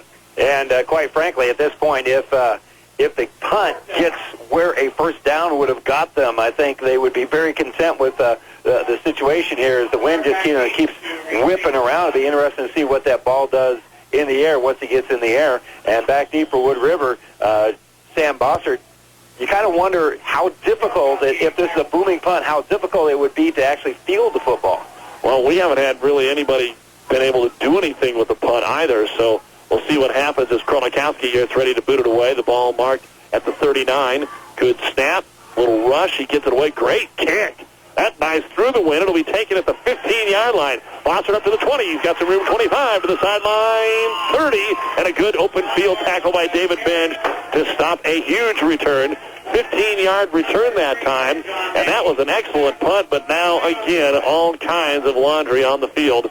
This is one of those crews that when you see one, everybody throws it out there. Yeah, if you see one, you see them all, and that's going to negate a pretty good run. It's going to be pretty much about where they got the ball. They're going to back them up 15 yards with the block in the back. That was a 46-yard punt that time, with the wind not really doing much but pushing it from right to left. Maybe a tad behind his back. But an illegal block on Wood River, and that will back them up not just from where they were at, but from where the penalty flags came down, and it'll take them inside the 20 to the 19-yard line. So first down and 10 for Wood River. On the near hash towards their own sideline. Zach Egger out to the left. Man in motion from right to left. That'll be Bossert. So everybody over here on the left side. Quarterback will turn and hand it off. They'll go out to that wide side. Trying to get to the corner is going to be Harders, but it's just not there. Yeah, and Marfolino get to the end once, but nobody else on either team's been able to stretch that play and get to the corner. Yeah, Harder tries to outrun everybody, but it's just not going to be done because those corners are already out further, and they're just as fast as Josh Harder. So they're just not really being able to have the opportunity to get out there, and they keep calling Jeff Josh and Josh Jeff. I wonder if they run into that at any family reunion. That's okay. That's why they got the window out on the press box. They'll be shoving you out at any moment. 6:50 to go here, third quarter, 7-0. Gibbon with the lead. 2-yard gain made it second down and 8. Again, Gibbon going to come with the blitz. Krolikowski, it's a reverse, and that was a fake reverse to the right side. Krolikowski came through and hit the quarterback, Shane Smith, just as he was handing it off. Well, they got him to bite just a little bit. You weren't the only one fooled, although it was probably the easiest one to fool. But not the only one fooled on that. They just slowed down that defense enough by doing that to get a little bit better angle there and give an opportunity here for a conversion. It's only 3rd and 2. So Harders was able to pick up 5, and they'll split the backs, send 3 men out as far as wideouts this time. Not a lot of protection for Smith when they do this. He'll turn and hand it off, and he's going to hand it off to the second man, Schultz, and Schultz roughs his way off of a couple of defenders and tries to get to the first down, and it looks like he's got enough to move the chains, but they're going to bring him in. Okay, here we go, Bush. Oh, wow. Did you just see that? They just moved the ball back. They called the chains in, and after they called the chains in, they brought the ball back a full yard. Well, now it isn't a first down. No, it was easy. I was going to be all in on the last one, and now I'm going to be all in and say he didn't get it. What was that? How do you mark the ball, call for the chains, and then slide it back a yard? That was insane right there. So now it's 4th in the length of a football. You know, actually, I think that is an accurate spot, or at least closer than what they originally had, because Schultz did lean it forward after he was down.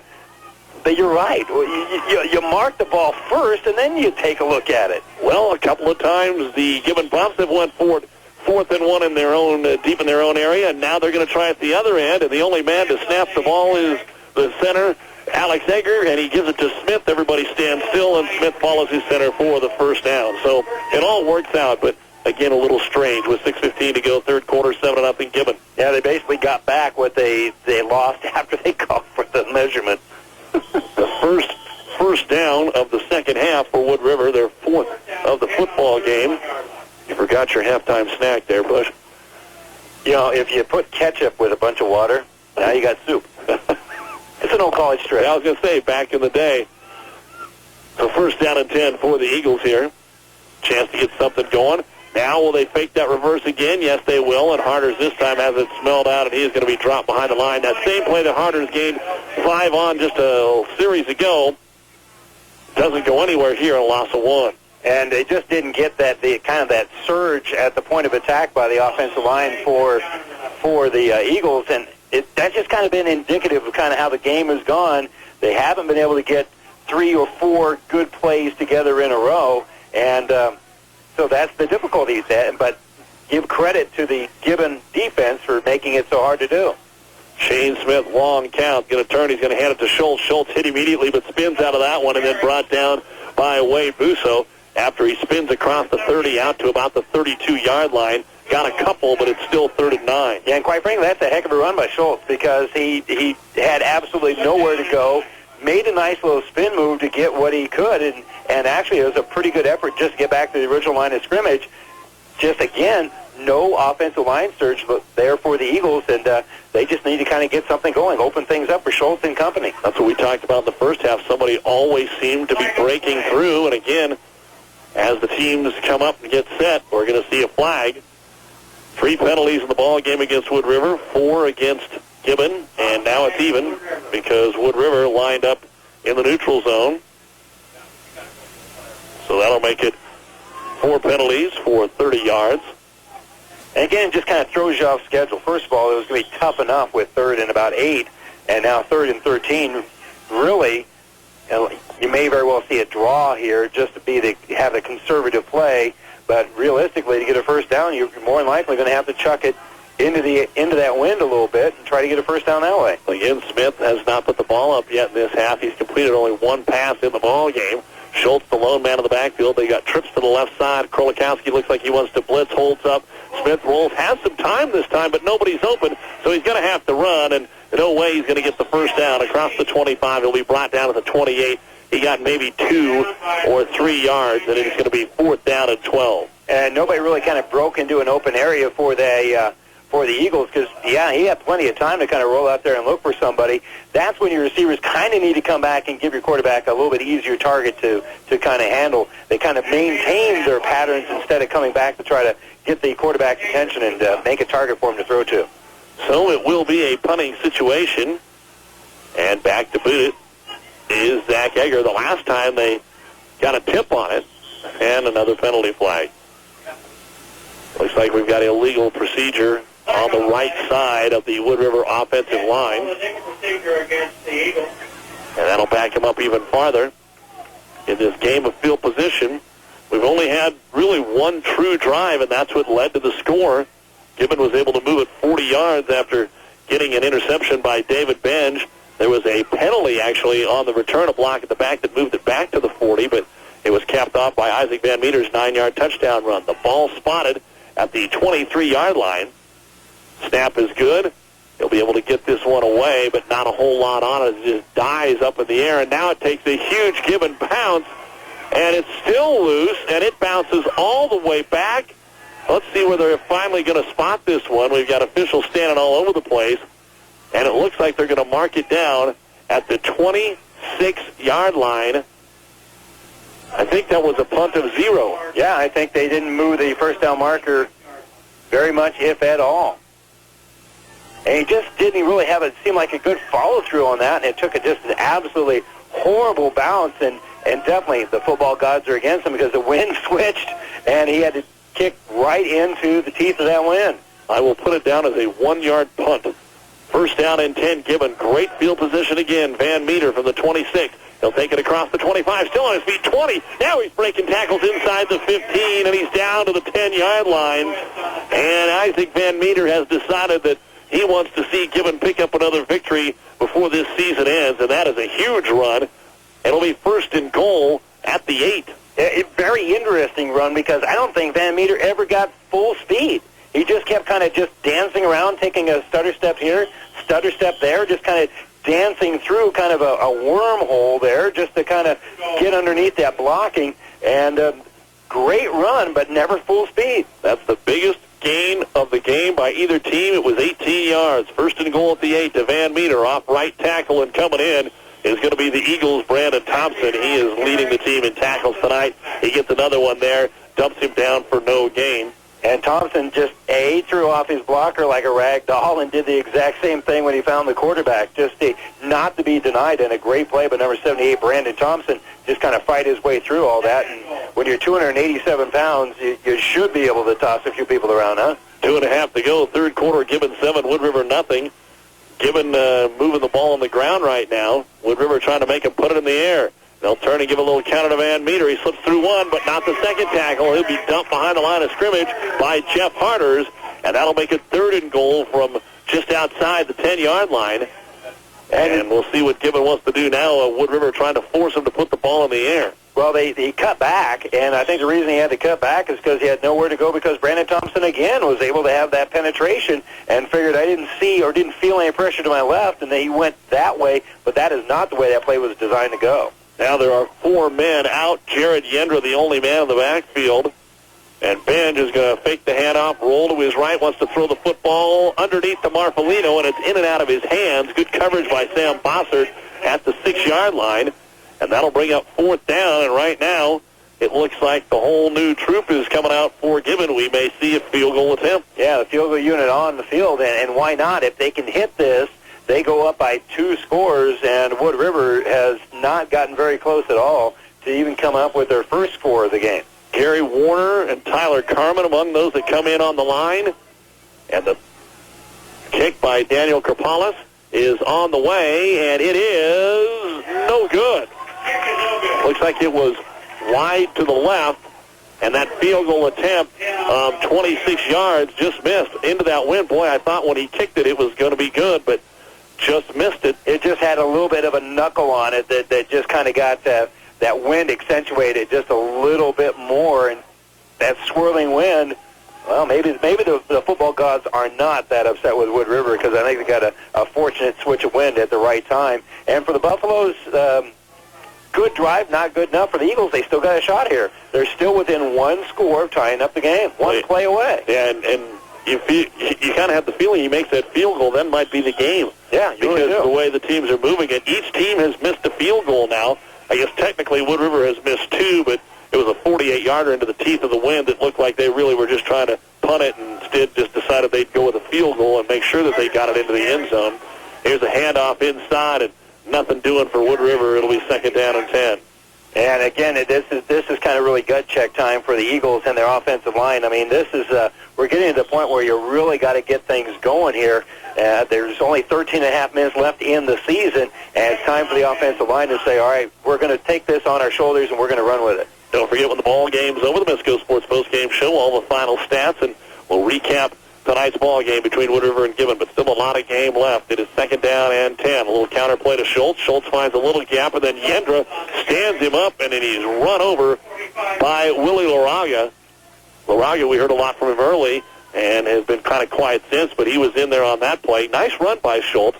He's going to pick up 5. It's 3rd and 5. Good, solid tackle, and just kind of a nice little seam to run through. I mean, just right there. They have kind of that little underneath and kind of found a little track to get a little run, and they're kind of on schedule, because I'm not so sure Wood River will punt again, quite frankly.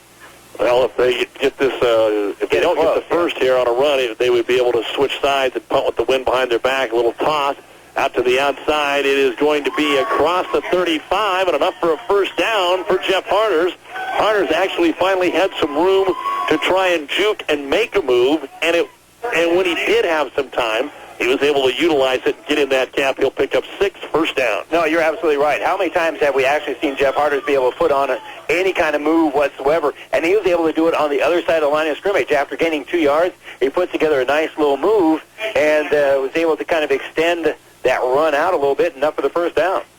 Should be the final play of the 3rd quarter coming up with the clock running now at 18 seconds. It's Gibbon 7, Wood River nothing as we approach the end of the 3rd quarter of play here on Power 99.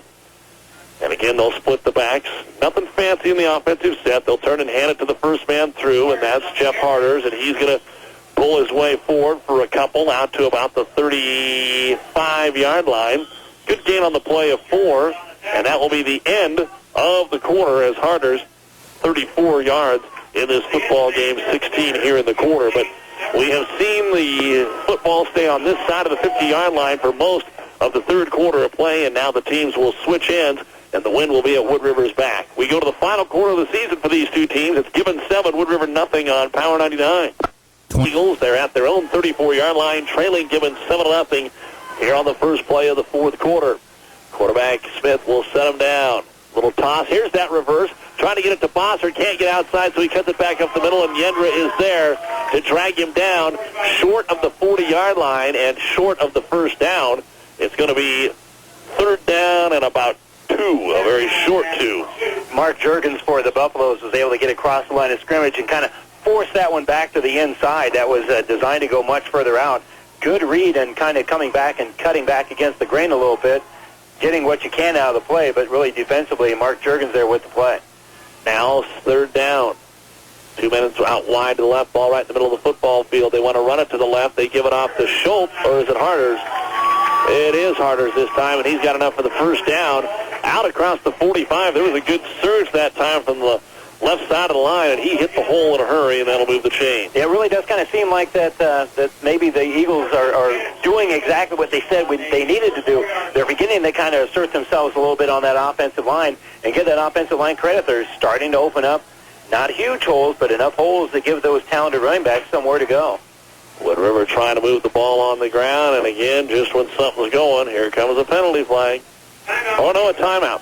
Going to be a timeout by Gibbon. That'll be the first timeout here of the second half. I saw somebody run off the field late there for Gibbon, so they may have got stuck with just 10 men on the field, a little confusion. So the timeout comes with 11:02 to go in the football game. It remains Gibbon 7, Wood River nothing on Power 99. Games tonight, Louisville playing South Florida, Colorado State hosting Wyoming. So once you get home from this game, probably be able to catch a little bit of that last football game. First down and 10, Wood River, and they want to go on a little trap play up the middle, and nothing there for Harders as he's stacked up short of the 45-yard line. It'll be second down and 10. And for Wood River, the one thing they have to be careful of, you kind of talked, we thought that there was a penalty to play before. One thing they got to make sure is that they don't have any penalties and kind of throw things off kind of track. You know, it's really kind of been 3.5 yards in a cloud of dust. They got to make sure they don't have any negative plays to kind of keep this drive moving. And the Eagles haven't had a whole lot of success since the first quarter when they had those 2 interceptions, had a couple of cracks inside the 30, couldn't get on the scoreboard, and haven't been that close since. Second down and 10. Quarterback Shane Smith going to toss it out to Harders. Yendra came off his block right away and gets in the backfield and drops him down for a 4-yard loss. Simply too tough for the running backs to do anything. When the time they get the ball, they're already looking at a defensive end, and Yendra, great stop there for the 4-yard loss. And that's exactly what we said they did not want to have happen and have that negative play. And now you're forced to throw the football here unless you're going to say, well, we're just going to play a little bit of possession ball here and plan on punting the ball away here in a few minutes, because now you're almost forced to throw the football. Now 4 wideouts, and again, Smith has completed his 1 in the football game. Empty backfield. On third down and 14, here comes the rush up the middle, and he really just tucked it up. The ball stripped. The ball was stripped on the way down. Gibbon has covered the football, but will they call the play dead? And Gibbon has it. Gibbon has covered the football, and coming up with the fumble is going to be Mark Juergens. And that is a big play, because even if he holds on to the football, they're punting with that wind behind him, and Gibbon probably ends up with the ball inside their 30. Now they are at the Wood River 38. Yeah, and again, that negates, like you say, that wind and trying to maybe eventually kind of work themselves a little bit closer and closer and closer to the end zone by winning the battle of field position, because now they've lost that battle as the Buffaloes already have it on the other side of the 40-yard line. All 3 turnovers by Wood River in their own territory. Now Benj will set down his offense. Fake the counter. He'll roll to his right, wants to go deep. Now he'll throw underneath, and it is complete to Van Meter, who has hit immediately Sam Bossert. They sent Tyler Smith deep on that route and threw underneath for 7. It's second in about 3.5. And Zach Egger, again, with pretty good coverage on that deep pattern there. You know, it would have taken an absolutely perfect throw probably to finish with a completion on that. So give Eggers credit for making a pretty good defensive play with that coverage, because they were looking deep first and then had to settle for the shorter pass. So second down and 3. Lone man in the backfield will be Isaac Van Meter. They'll turn and hand it to him. Nowhere to go off the left side, makes the man miss with a good stutter step. Now comes forward up the football field for about 5, down to the 25-yard line, and enough for a given first down. And I was about to say Van Meter, what he needs to do is just kind of really just run hard instead of doing all that dancing around. But he proved me wrong by making a couple of guys miss and actually coming up with a pretty good run on the play. And remember that big run he had, they got the touchdown and also set up the touchdown on their only scoring drive. He did so by doing that stutter stepping. Right now, that could be the Play It Again Sports play of the game that we'll be chatting about here in just a little bit. 8.5 to go in this contest. Giving up 7-0 and 1st and 10 at the 26 of Wood River. Split backs and bench. Going to turn and hand it off to the second man through, looking for some running room to the outside. And a little bumping, a little grinding. And across the 25 to about the 24, they're only going to get a couple for Marfolino. And he was very patient running the football as Krolikowski just out there kind of dancing around, just kind of waiting for an opening out there, waiting for the blocks to develop, and then just kind of sneaking in right underneath it, and no being able to really kind of hit him square until after he's already gained a couple of yards. Well, both teams have already attempted field goals, and outside of the obvious that you don't want them to give up a first down if you're Wood River, it will kill some clock time, but it might also get them close enough where they're thinking about that field goal. Here's a draw play, and that'll knock him down. Nothing for Van Meter. And again, coming through is Brandon Thompson. And Thompson takes him out of that field goal and kind of also takes them out of being comfortable with their pacing. In other words, if they would have gained 3 or 4 yards, it's 3rd and 5, and there's a lot of things you can do. Now for Gibbon, what do you do? Do you throw the football? Do you risk the turnover to try to get into the field goal range? I mean, that's actually a pretty important defensive play. 3rd down and 11. Marfolino, short right side. Yaki out wide right. Smith to the left and Van Meter in the backfield on 3rd and 10. Back to pass his bench. He might be going for the home run ball over the middle, and he is, and it is tipped and incomplete. He was going for Marfolino. Sam Fosser tipped it away at the goal line, and that'll bring up 4th down and 10. That ball just a tad behind him, and again throwing into that wind. I think that was the difference by bench, because that was a well-thrown football just a half a yard behind him, and I'm going to blame that on the wind because the wind is howling in his face.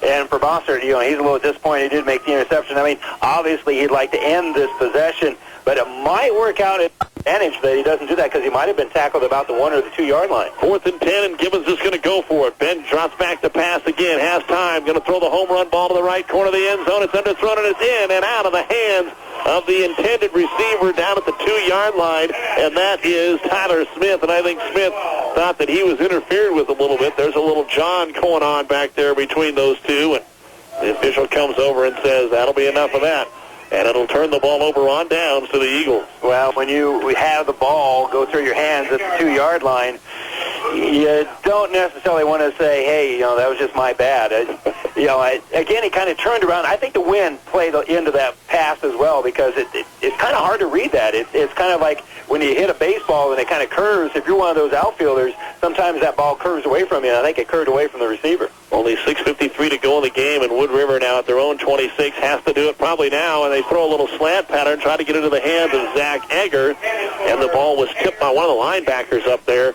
and fell incomplete. And I'll tell you what, if they would have had just a little bit more time, that was kind of a timing pattern, I know, but if Sam Bossert, if they would have given a little bit more time to find him, Sam Bossert was all alone about 10 yards further down from the intended receiver, and there wouldn't have been anybody to stop him, and right now we're lining up for the extra point. Well, for 2 reasons, I guess, Randy. One, it seems like the quarterbacks are looking at one man and throwing it to him, and that's it. Maybe for Wood River, the sophomore quarterback, Smith, he's not even, he really doesn't even have time to look at a second option, unfortunately for him on a couple of occasions. 2nd down and 10. Looks like they're going to come with the blitz. Back to pass. They pick that blitz up, but now he steps up and runs with the football. And again, that's just the youth not wanting to pull the trigger. Once he stepped up through the blitz, the pressure was off, right? And then he had time to throw it, but instead he tucked it up and ran the football. And he'll pick up about half of what he needs, a 5-yard gain. It's 3rd and 5. Well, you're absolutely right. When you're a sophomore, this game moves very, very fast. I mean, when you feel more comfortable, the game slows down and you can see more things. For Smith, with all that pressure, this game is moving very quickly. Now it's 3rd and 5. Can the Eagles get a first down? They'll give it to Schultz. He dives off the left side and tries to get his way to the 35-yard line. This is all going to be about the mark of the football, whether he's got enough or not. And they say no. 4th and a yard, a 4-yard gain for Schultz. And the way everybody's been doing it, they're going to go for it. 4th and 1 at their own 35-yard line Under 6 minutes to go, it is still Gibbon 7 and Wood River nothing here on Power 99. And if they get this, they have plenty of time. If they don't get it, well, they're starting to run out of that time. So this is a big play for the Eagles just to keep hope alive. Josh Hunter split out wide to the right. You would expect the quarterback sneak. Long count, maybe trying to draw him off sides. He tries the quarterback sneak, and I'm not sure. He was hit immediately by the right tackle. The way they spotted it, he doesn't have it. The way they spotted it, he was hit immediately, and you called it before the play, and I think the Gibbon coaching staff called the exact same thing. They're going to quarterback sneak it. They pinched on two different linebackers that blitz at the same time, and their job was to take out the quarterback. And they're going to bring out the chains, but I don't even think it's close. Well, Benj is jumping around, and some of the players for Gibbon jumping around in glee. But they think they've stopped him. He actually picked up about the length of a football, and I think you're right. He's probably going to be a half a length to a length of the football short. They'll bring the chains out. They haven't even stretched them any short. It is going to be first down for Gibbon. Yeah, but it makes sense if you're the officiating crew to do that. I mean, this is a big moment of the ball game. Let's prove to everybody we got it right, and that's a big stop for the Gibbon defense. And right now, they're not going to put the ball in the air. I mean, I'm just very sure we've seen their last passing attempt, and I bet we see 4 runs here. Dylan Olson to the ball game for Gibbon. It is first down and 10 at the Wood River 35-yard line. 5:28 to go. Wood River has all of their timeouts, but they trail 7-0, and they need one of those 3-0 stops. They'll go Tyler Smith in motion left to right. Turn and give it to Van Meter, trying to get him out around the right side. Nowhere to go. They stack him up. He spins. He's still on his feet, but finally finished off behind the line of scrimmage. And Eggers in there on the tackle. And also a Bossert, I believe it is. And he's going to lose a yard, second down and 11. And I'll tell you, I think we got Wood River players scattered from here all the way up to Caro, because they just kept extending that line and going further and further and further north, pushing everything out to that far sideline, and just absolutely nowhere to run. Great pursuit there for the Eagles. Maybe not halfway to Centura, but. And again, it looks like we've got an equipment problem out there with one of the Wood River linemen. And they'll get that all fixed, and we're ready to go. Second down and 11 for the Gibbon Buffs. Derek Krolikowski at the left end. See if they try it his way this time with 3 wideouts. Benj calls the count, turns, hands it to Van Meter. He'll try and dance his way up the middle. Oh, he fumbled the football as he was crushed. And the ball's going to be recovered by Wood River. Who else? Brandon Thompson. And Thompson just absolutely laid the wood on him. Just laid the wood on him. Big play, and you can see the Wood River faithful, the fans, the players, they're all jumping around. They're excited. Not only do they have the football back, but now they've got a little bit of momentum, and they've done an okay job of moving the ball the last 2 times that they've had it. They just need to kind of put together a nice, solid drive here. Plenty of time, 4:39 to go. Clock will stop every time there's a first down, so they're going to have plenty of time to get the ball in the end zone as long as they can keep the ball moving. By far the biggest hit. Van Meter had already started upfield, and it looked like about the time he was going to get tackled, here comes Thompson and just jarred that ball backwards. First and 10 at their own 42. Here comes the blitz, and they're going to return the favor as shooting through their untouched Mark Juergens. He tackled Shane Smith before he even got out from under center. Yeah, absolutely nowhere to go. And as an offensive lineman, you take the guy that's furthest to the inside. If you got to leave somebody unblocked, you don't leave the guy that's furthest to the inside unblocked. And just kind of, I think, probably miscommunication. The guard thought the center had it, and the center thought the guard had it. So a loss of 3. It's second down and 13. The 9-yard Isaac Van Meter touchdown with under 2 minutes to go in the second quarter has been the only score. I thought we were going to have to change our play of the game there on that Thompson hit, but Wood River's got to convert because this could be their last possession of the ball game under 4 minutes to go. Second down and 13 at their own 39. They'll pitch it to Schultz. He wants to throw. He didn't have much time, and he is going to be sacked. He was looking downfield. He was covered. Marfolino made the tackle. And double coverage there for the Buffaloes. They were not fooled on the play. They only had like one receiver out in the pattern.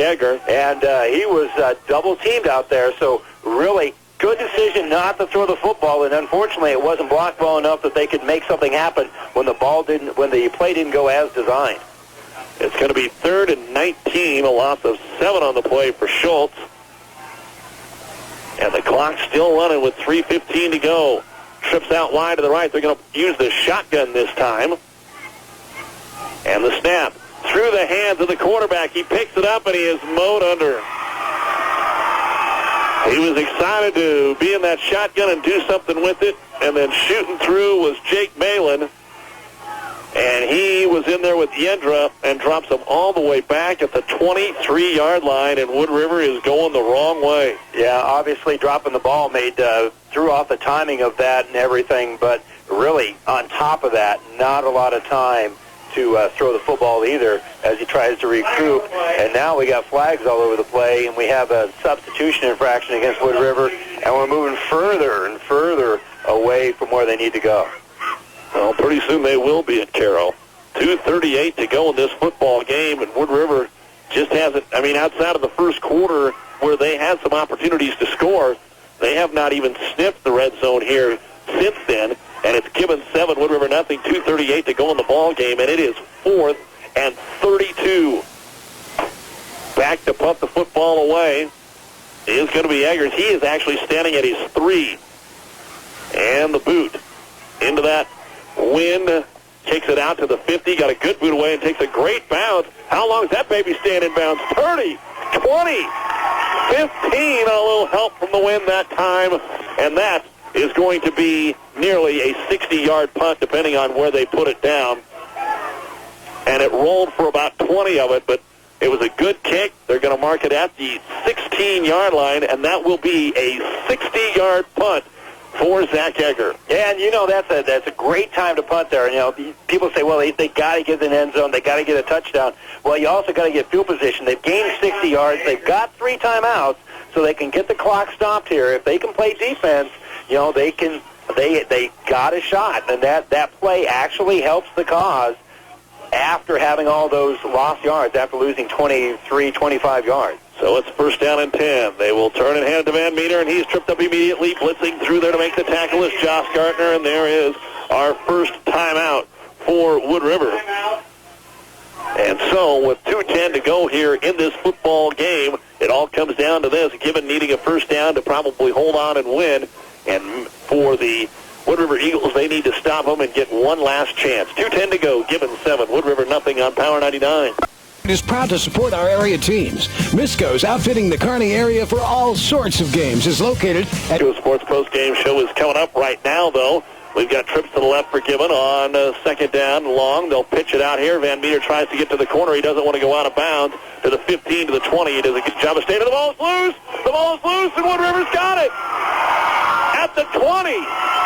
And Wood River time and time again is getting a chance, and the ball is recovered by number 9, Sam Bossert. And what a huge break for Wood River. They just keep getting opportunities.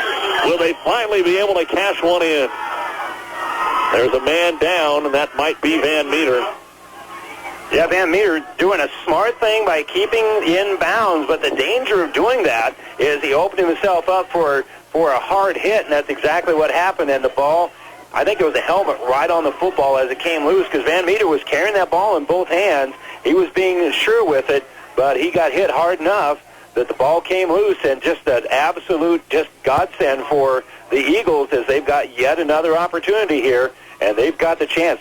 Again, remember, just moments ago, the punter was standing on the 3-yard line. They boom it down, and then with only 25 seconds taken off the clock, they get the ball back at the 20-yard line. That's a gain of about 77 yards from that time. And now, hopefully, everything okay on the sidelines. We've seen the coaches, or the fans of these two teams have seen the coaches come over and help players up and off the field just way too many times this year. That's been the story of the season for these two teams. Is the MASH unit is set up in Shelton, I believe, so that all 3 schools, as they battle the injuries, can just try and get through this fall season. So it is an injury timeout with 2:01 to go in the football game. Gibbon 7 and Wood River nothing. And while they attend to the injured player, we'll take a break and be right back. Time out for a sincere thank you. I'm Steve O'Brien of O'Brien Stratman Apple Funeral Home with a thank you for making us the fastest growing funeral home in the area. Our attention to detail and sincere care for our clients have helped to make us a leader in the industry. Thanks again from O'Brien Stratman Apple Funeral Home. Saturday may be ladies' night at Sportsman's Restaurant and Lounge, but we challenge any man to go home hungry after this feast, starting with a bottle of wine, salad bar, and a prime rib dinner. Sportsman's Restaurant and Lounge in sunny downtown Gibbon. Roper AutoQuest salutes all of today's athletes. Roper AutoQuest, your connection for quality used vehicles. In Kearney at 1317 2nd Avenue across from Long John Silver's, or 24 hours a day on the web at AutoQuestNE.com. Drive away with great savings. Storm, we love you. Go Tri-City Storm. But storm damage, we don't love that at all. But if your vehicle does get damaged, remember you have a friend, Eustace Body Shops. They'll fix it. You'll love it. Eustace Body Shops, Kearney, Grand Island, Lexington, Minden, and Eustace. Well, the injured player was Jared Yendra, but he is able to walk off under his own power. And now we're ready to go with 2:01 to go. First and 10 Wood River at the Gibbon 20. They need a touchdown and the extra point to tie, down 7-0. And the quarterback, Shane Smith, going to turn and hand it off. A little running over the right side, across the 15, down to the 10. And a first down for Jeff Harners. And you just kind of wonder, Randy, where does this come from? I mean, this hasn't been there all night. Gibbon had a couple stretches they did it. Now Wood River's doing it. Well, again, a part of it is both of them were after the turnover, and that's momentum. And right now, Wood River feels very, very good about themselves. And for Gibbon, remember, they're 1-6 on the season. They're kind of like feeling, oh no, here we go again. Wood River takes no time. They get right over the football. They'll turn and hand it to Harder. Same play this time. He struck down from behind.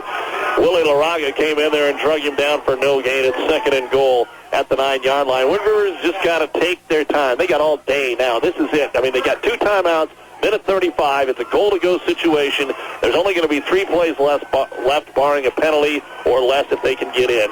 So just take your time. Don't rush things. Yeah, they're going to run out of downs before they run out of clock. So you're absolutely right. They just got to make something happen here as they have the ball right at the 10. Tyler Lucas split out wide to the right. They'll turn, and the left tackle moved.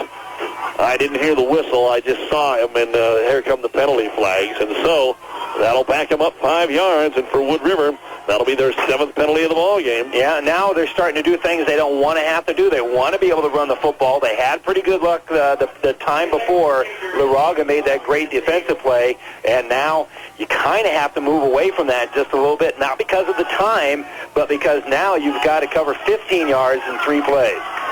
Split out wide to the left, Zach Egger. Tyler Lucas on the short side, the right side. Ball on the right hash. Schultz and Harters are in the backfield. The sophomore quarterback, Shane Smith, calling the count.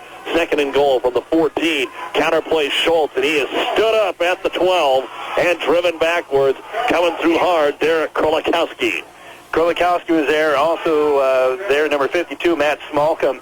And right now, not because of the time, but because we got to make sure that we get a good play called here. Wood River calls a timeout, and the coaches get together and go, what do we do on 3rd and 20 with the game on the line? Well, timeout on the field, 49 seconds to go. It's Gibbon 7 and Wood River nothing, and it was exactly 2 years ago tonight that we were over here for a game between Ravenna and Wood River. Wood River had not won a football game all season long. Ravenna ball at the 15-yard line.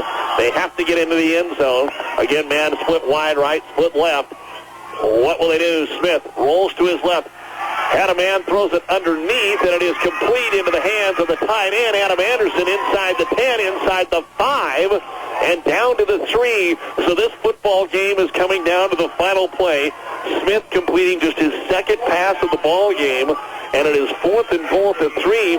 And actually, Bossert was open off the snap there, but again, the play was to go to Anderson, so Smith really never looked at him, and he hit Anderson. It was a good play, and the final timeout of the ball game will be taken right here by Wood River. And I'll tell you what, that was a great call. And yeah, if the guy... We'll come back time after time. Rallying to beat Silver Lake in overtime. Now tonight, there's 18 seconds to go, and we've just had the score tied. And kicking it away will be Brandon Thompson. Unless Gibbon gets a huge return, we're going to go to overtime. And it's a squib kick over the middle. Heck, it's an onside kick. Who got it? Wood River has the football. I love it. I love it. You're 2-5. They're expecting the squib. They're expecting something else. Why not? Was that intentional? I mean, you squib it and it bounces off a Gibbon player. and there's still a lot of work to do before you can even think about a field goal. Egger's got enough leg with a little wind behind him that I would think a 40-yarder would be at least attainable. The ball is at the 45-yard line. Wood River has no timeouts remaining, though, so either out of bounds or a first down. There's only 15 seconds left. You got to think you've got to get 18 yards on this play at least. So let's see what they do. Trips to the left. Looks like they're coming with pressure. Smith back to pass. Has time. Steps up. You got to throw the ball. Nope, he's sacked, and that is going to send us to overtime. Over to make the sack is going to be...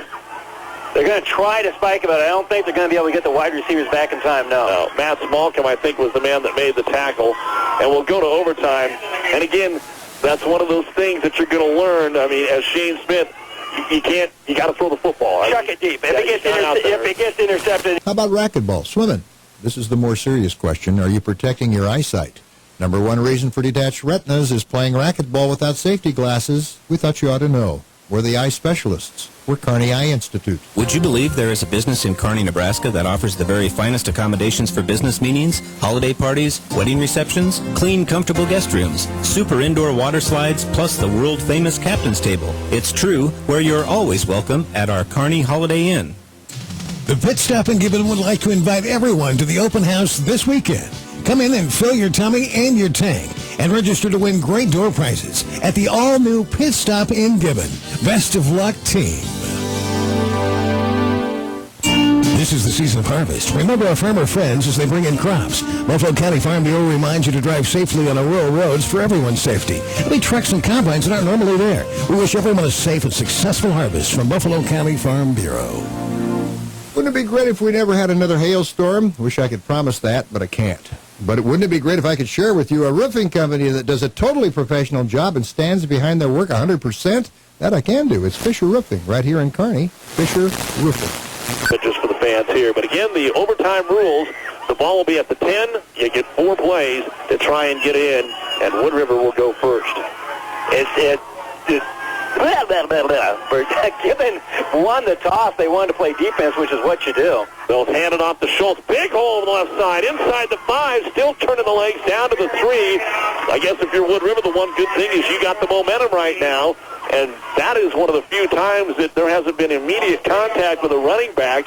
As soon as he gets it, Schultz ran 5 yards before he was touched, and that hasn't happened all night. Well, with that coin flip, it's obvious that Gibbon would want to play defense first. What was interesting, I think, was choosing to be kicking the extra points and field goals into the wind. So I think, really, Wood River thinks that they have a more accurate kicker and a stronger kicker than what Gibbon does. Second down.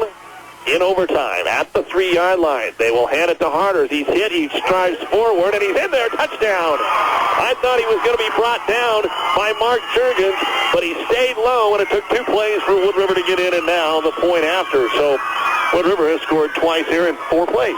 There you go. And they finally got some offense going, and right now that momentum has really kind of given some strength to that offensive line. That offensive line has actually looked very good after the turnover, and they've really answered the bell here, and here comes the all-important extra point. And again, it'll be Zach Egger to boot the PAT, snap a little low, and it is blocked.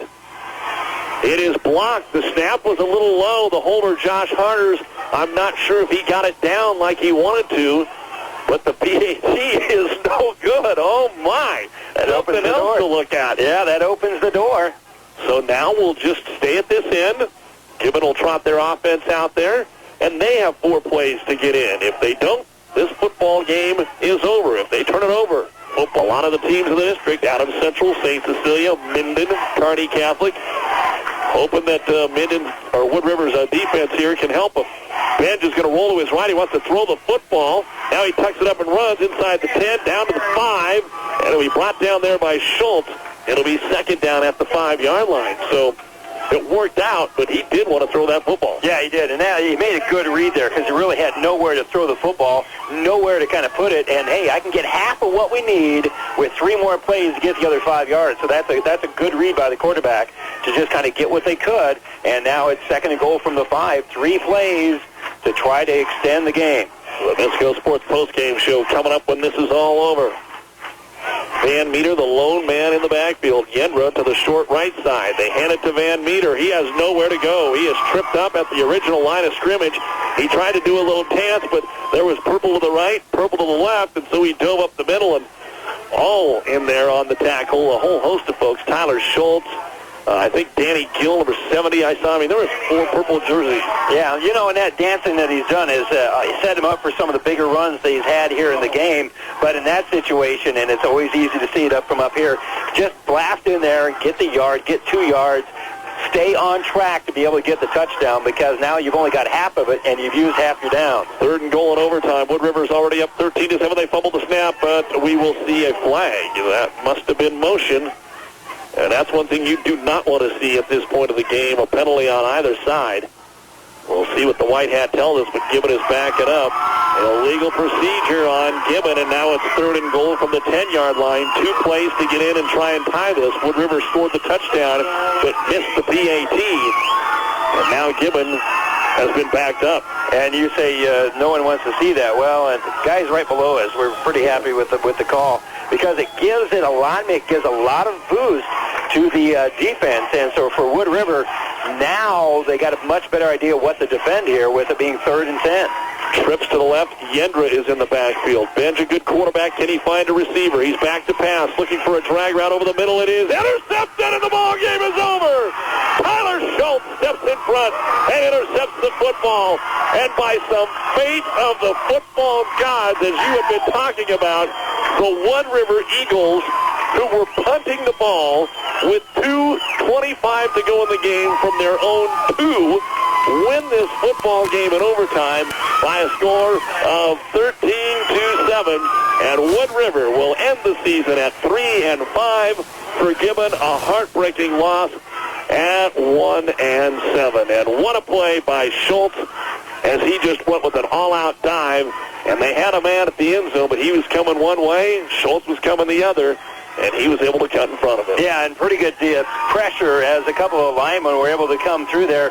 I think Brandon Thompson was there, and I think Gartner was there as well. They were able to kind of come in, put pressure on there, and it made the right decision. You got to throw the football. You can't give up the sack in that situation. You kind of have to roll the dice, and that's just kind of the situation that Benj found himself in.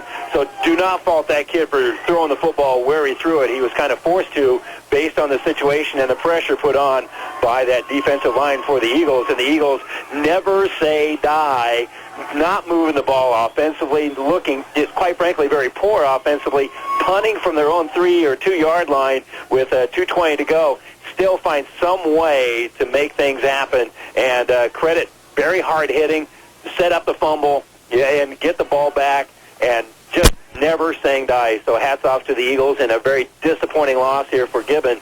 But for the Eagles, you just kind of have to take a look at what they did and say, you know, you got to tip their hat to them for not giving up, because it was very easy for them to just kind of pack things in. Well, you look tonight at this, and you just, there weren't as many instances of those athletic and great plays as I thought we would see, but there were moments of brilliance in Wood River's was over the last 10 minutes here of this football game, including overtime. Gibbons was consistency. It just wasn't what they wanted as far as putting points on the board. They led 7-0 the entire second half until there were 18 seconds left. And on 4th down and goal from the 4, Jeff Harders went to the right side, wide side right, and on the rushing attempt, got to the pylon. PAT made it 7-7, sent us into overtime, and then Harders scores from 3 yards out. And they win it 13-7, and we'll give you all the stats in just a moment on the Misco Sports Postgame Show. You're listening to high school football on Power 99, Wood River 13, Gibbon 7 in overtime. They will be there to help that commercial job. The Exchange Bank of Gibbon. You'll find personalized service and quality. Thank all the fine folks here for their hospitality, and the athletic department, the coaches, Chad Wiseman, for all their help, and we want to welcome you, as we said, to the Misco Sports Postgame Show, outfitting our athletes for all sorts of games, located in the downtown Kearney Center, also in Ord, and right now, a great sale on athletic shoes, plenty of Big Red apparel, and in Kearney, you can be sure to stop in and take a look at the Red Ledge winter coats, where they are 50% off. Columbia ski coats are 30% off. Misco Sports in the downtown Kearney Center. Here's a look at the final stats. First of all, for Gibbon, Isaac Van Meter was the leading rusher tonight. He had 25 carries, 81 yards, and a touchdown. Jesse Marfolino, 4 carries, 17 yards. Jared Yendra, 1 carry, 1 yard. Derek Kolikowski, 1 carry for 6 yards. That came on a punt attempt where he had to take off on a low snap. And quarterback David Benj, 8 carries for 22 yards. 39 rushing attempts, 127 yards in the ball game for Gibbon.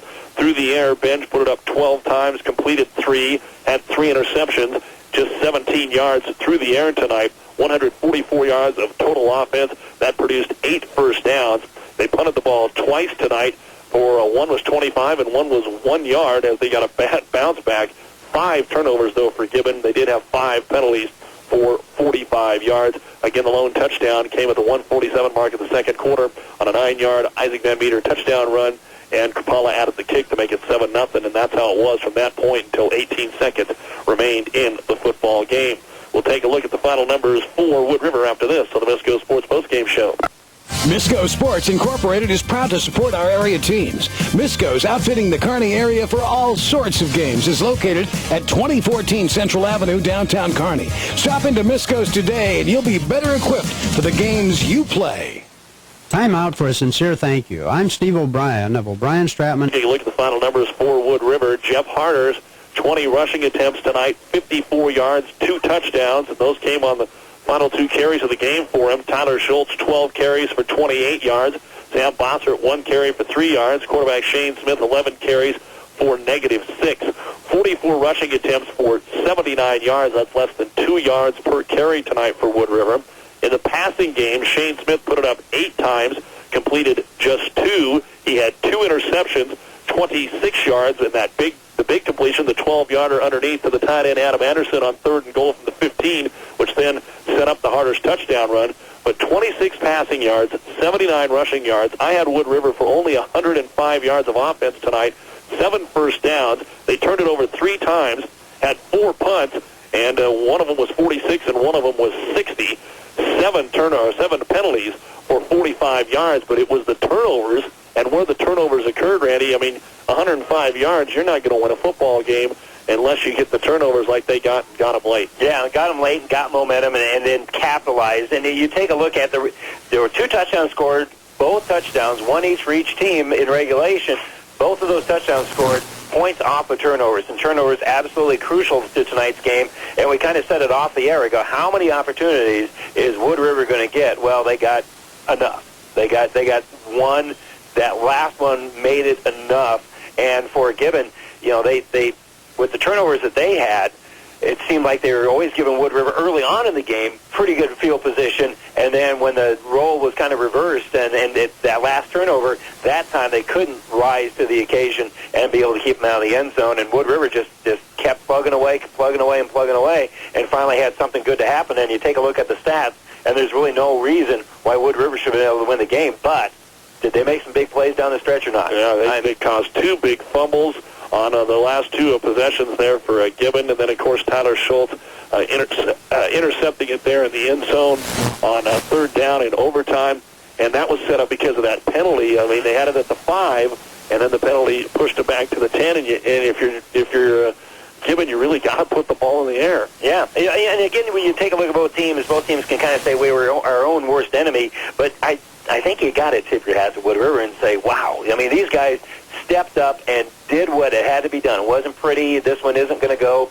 to the National Football Hall of Fame or anything like that. But, I mean, you just kind of answered the bell. And remember, under 2.5 minutes to go, they punted from their own 3-yard line, had absolutely no opportunity to go for it. Coaches made the right decision. The booming punt, I mean, the kid steps up and delivers a booming 60-yard punt. Zach Egger. Yeah, I mean, you just make that play. And then you get their running back doing the smart play by staying in bounds, trying to work a little bit of clock, and then stepping up Brandon Thompson, bang, hard hit, forces the fumble, you recover, takes you 6 plays, I think it was, to get the ball in the end zone, but you get the ball in the end zone, you force the overtime. I mean, when the game was on the line, Wood River just stepped up time and time again. And they win it in overtime 13-7 on a cool, crisp football night here in Eagle Land to finish 3-5. Gibbon will finish 1-7. And you've been listening to the Misco Sports Postgame Show. Misco Sports in the downtown Kearney area, serving the Tri-Cities with all the great sporting needs for nearly 30 years. Stop by now,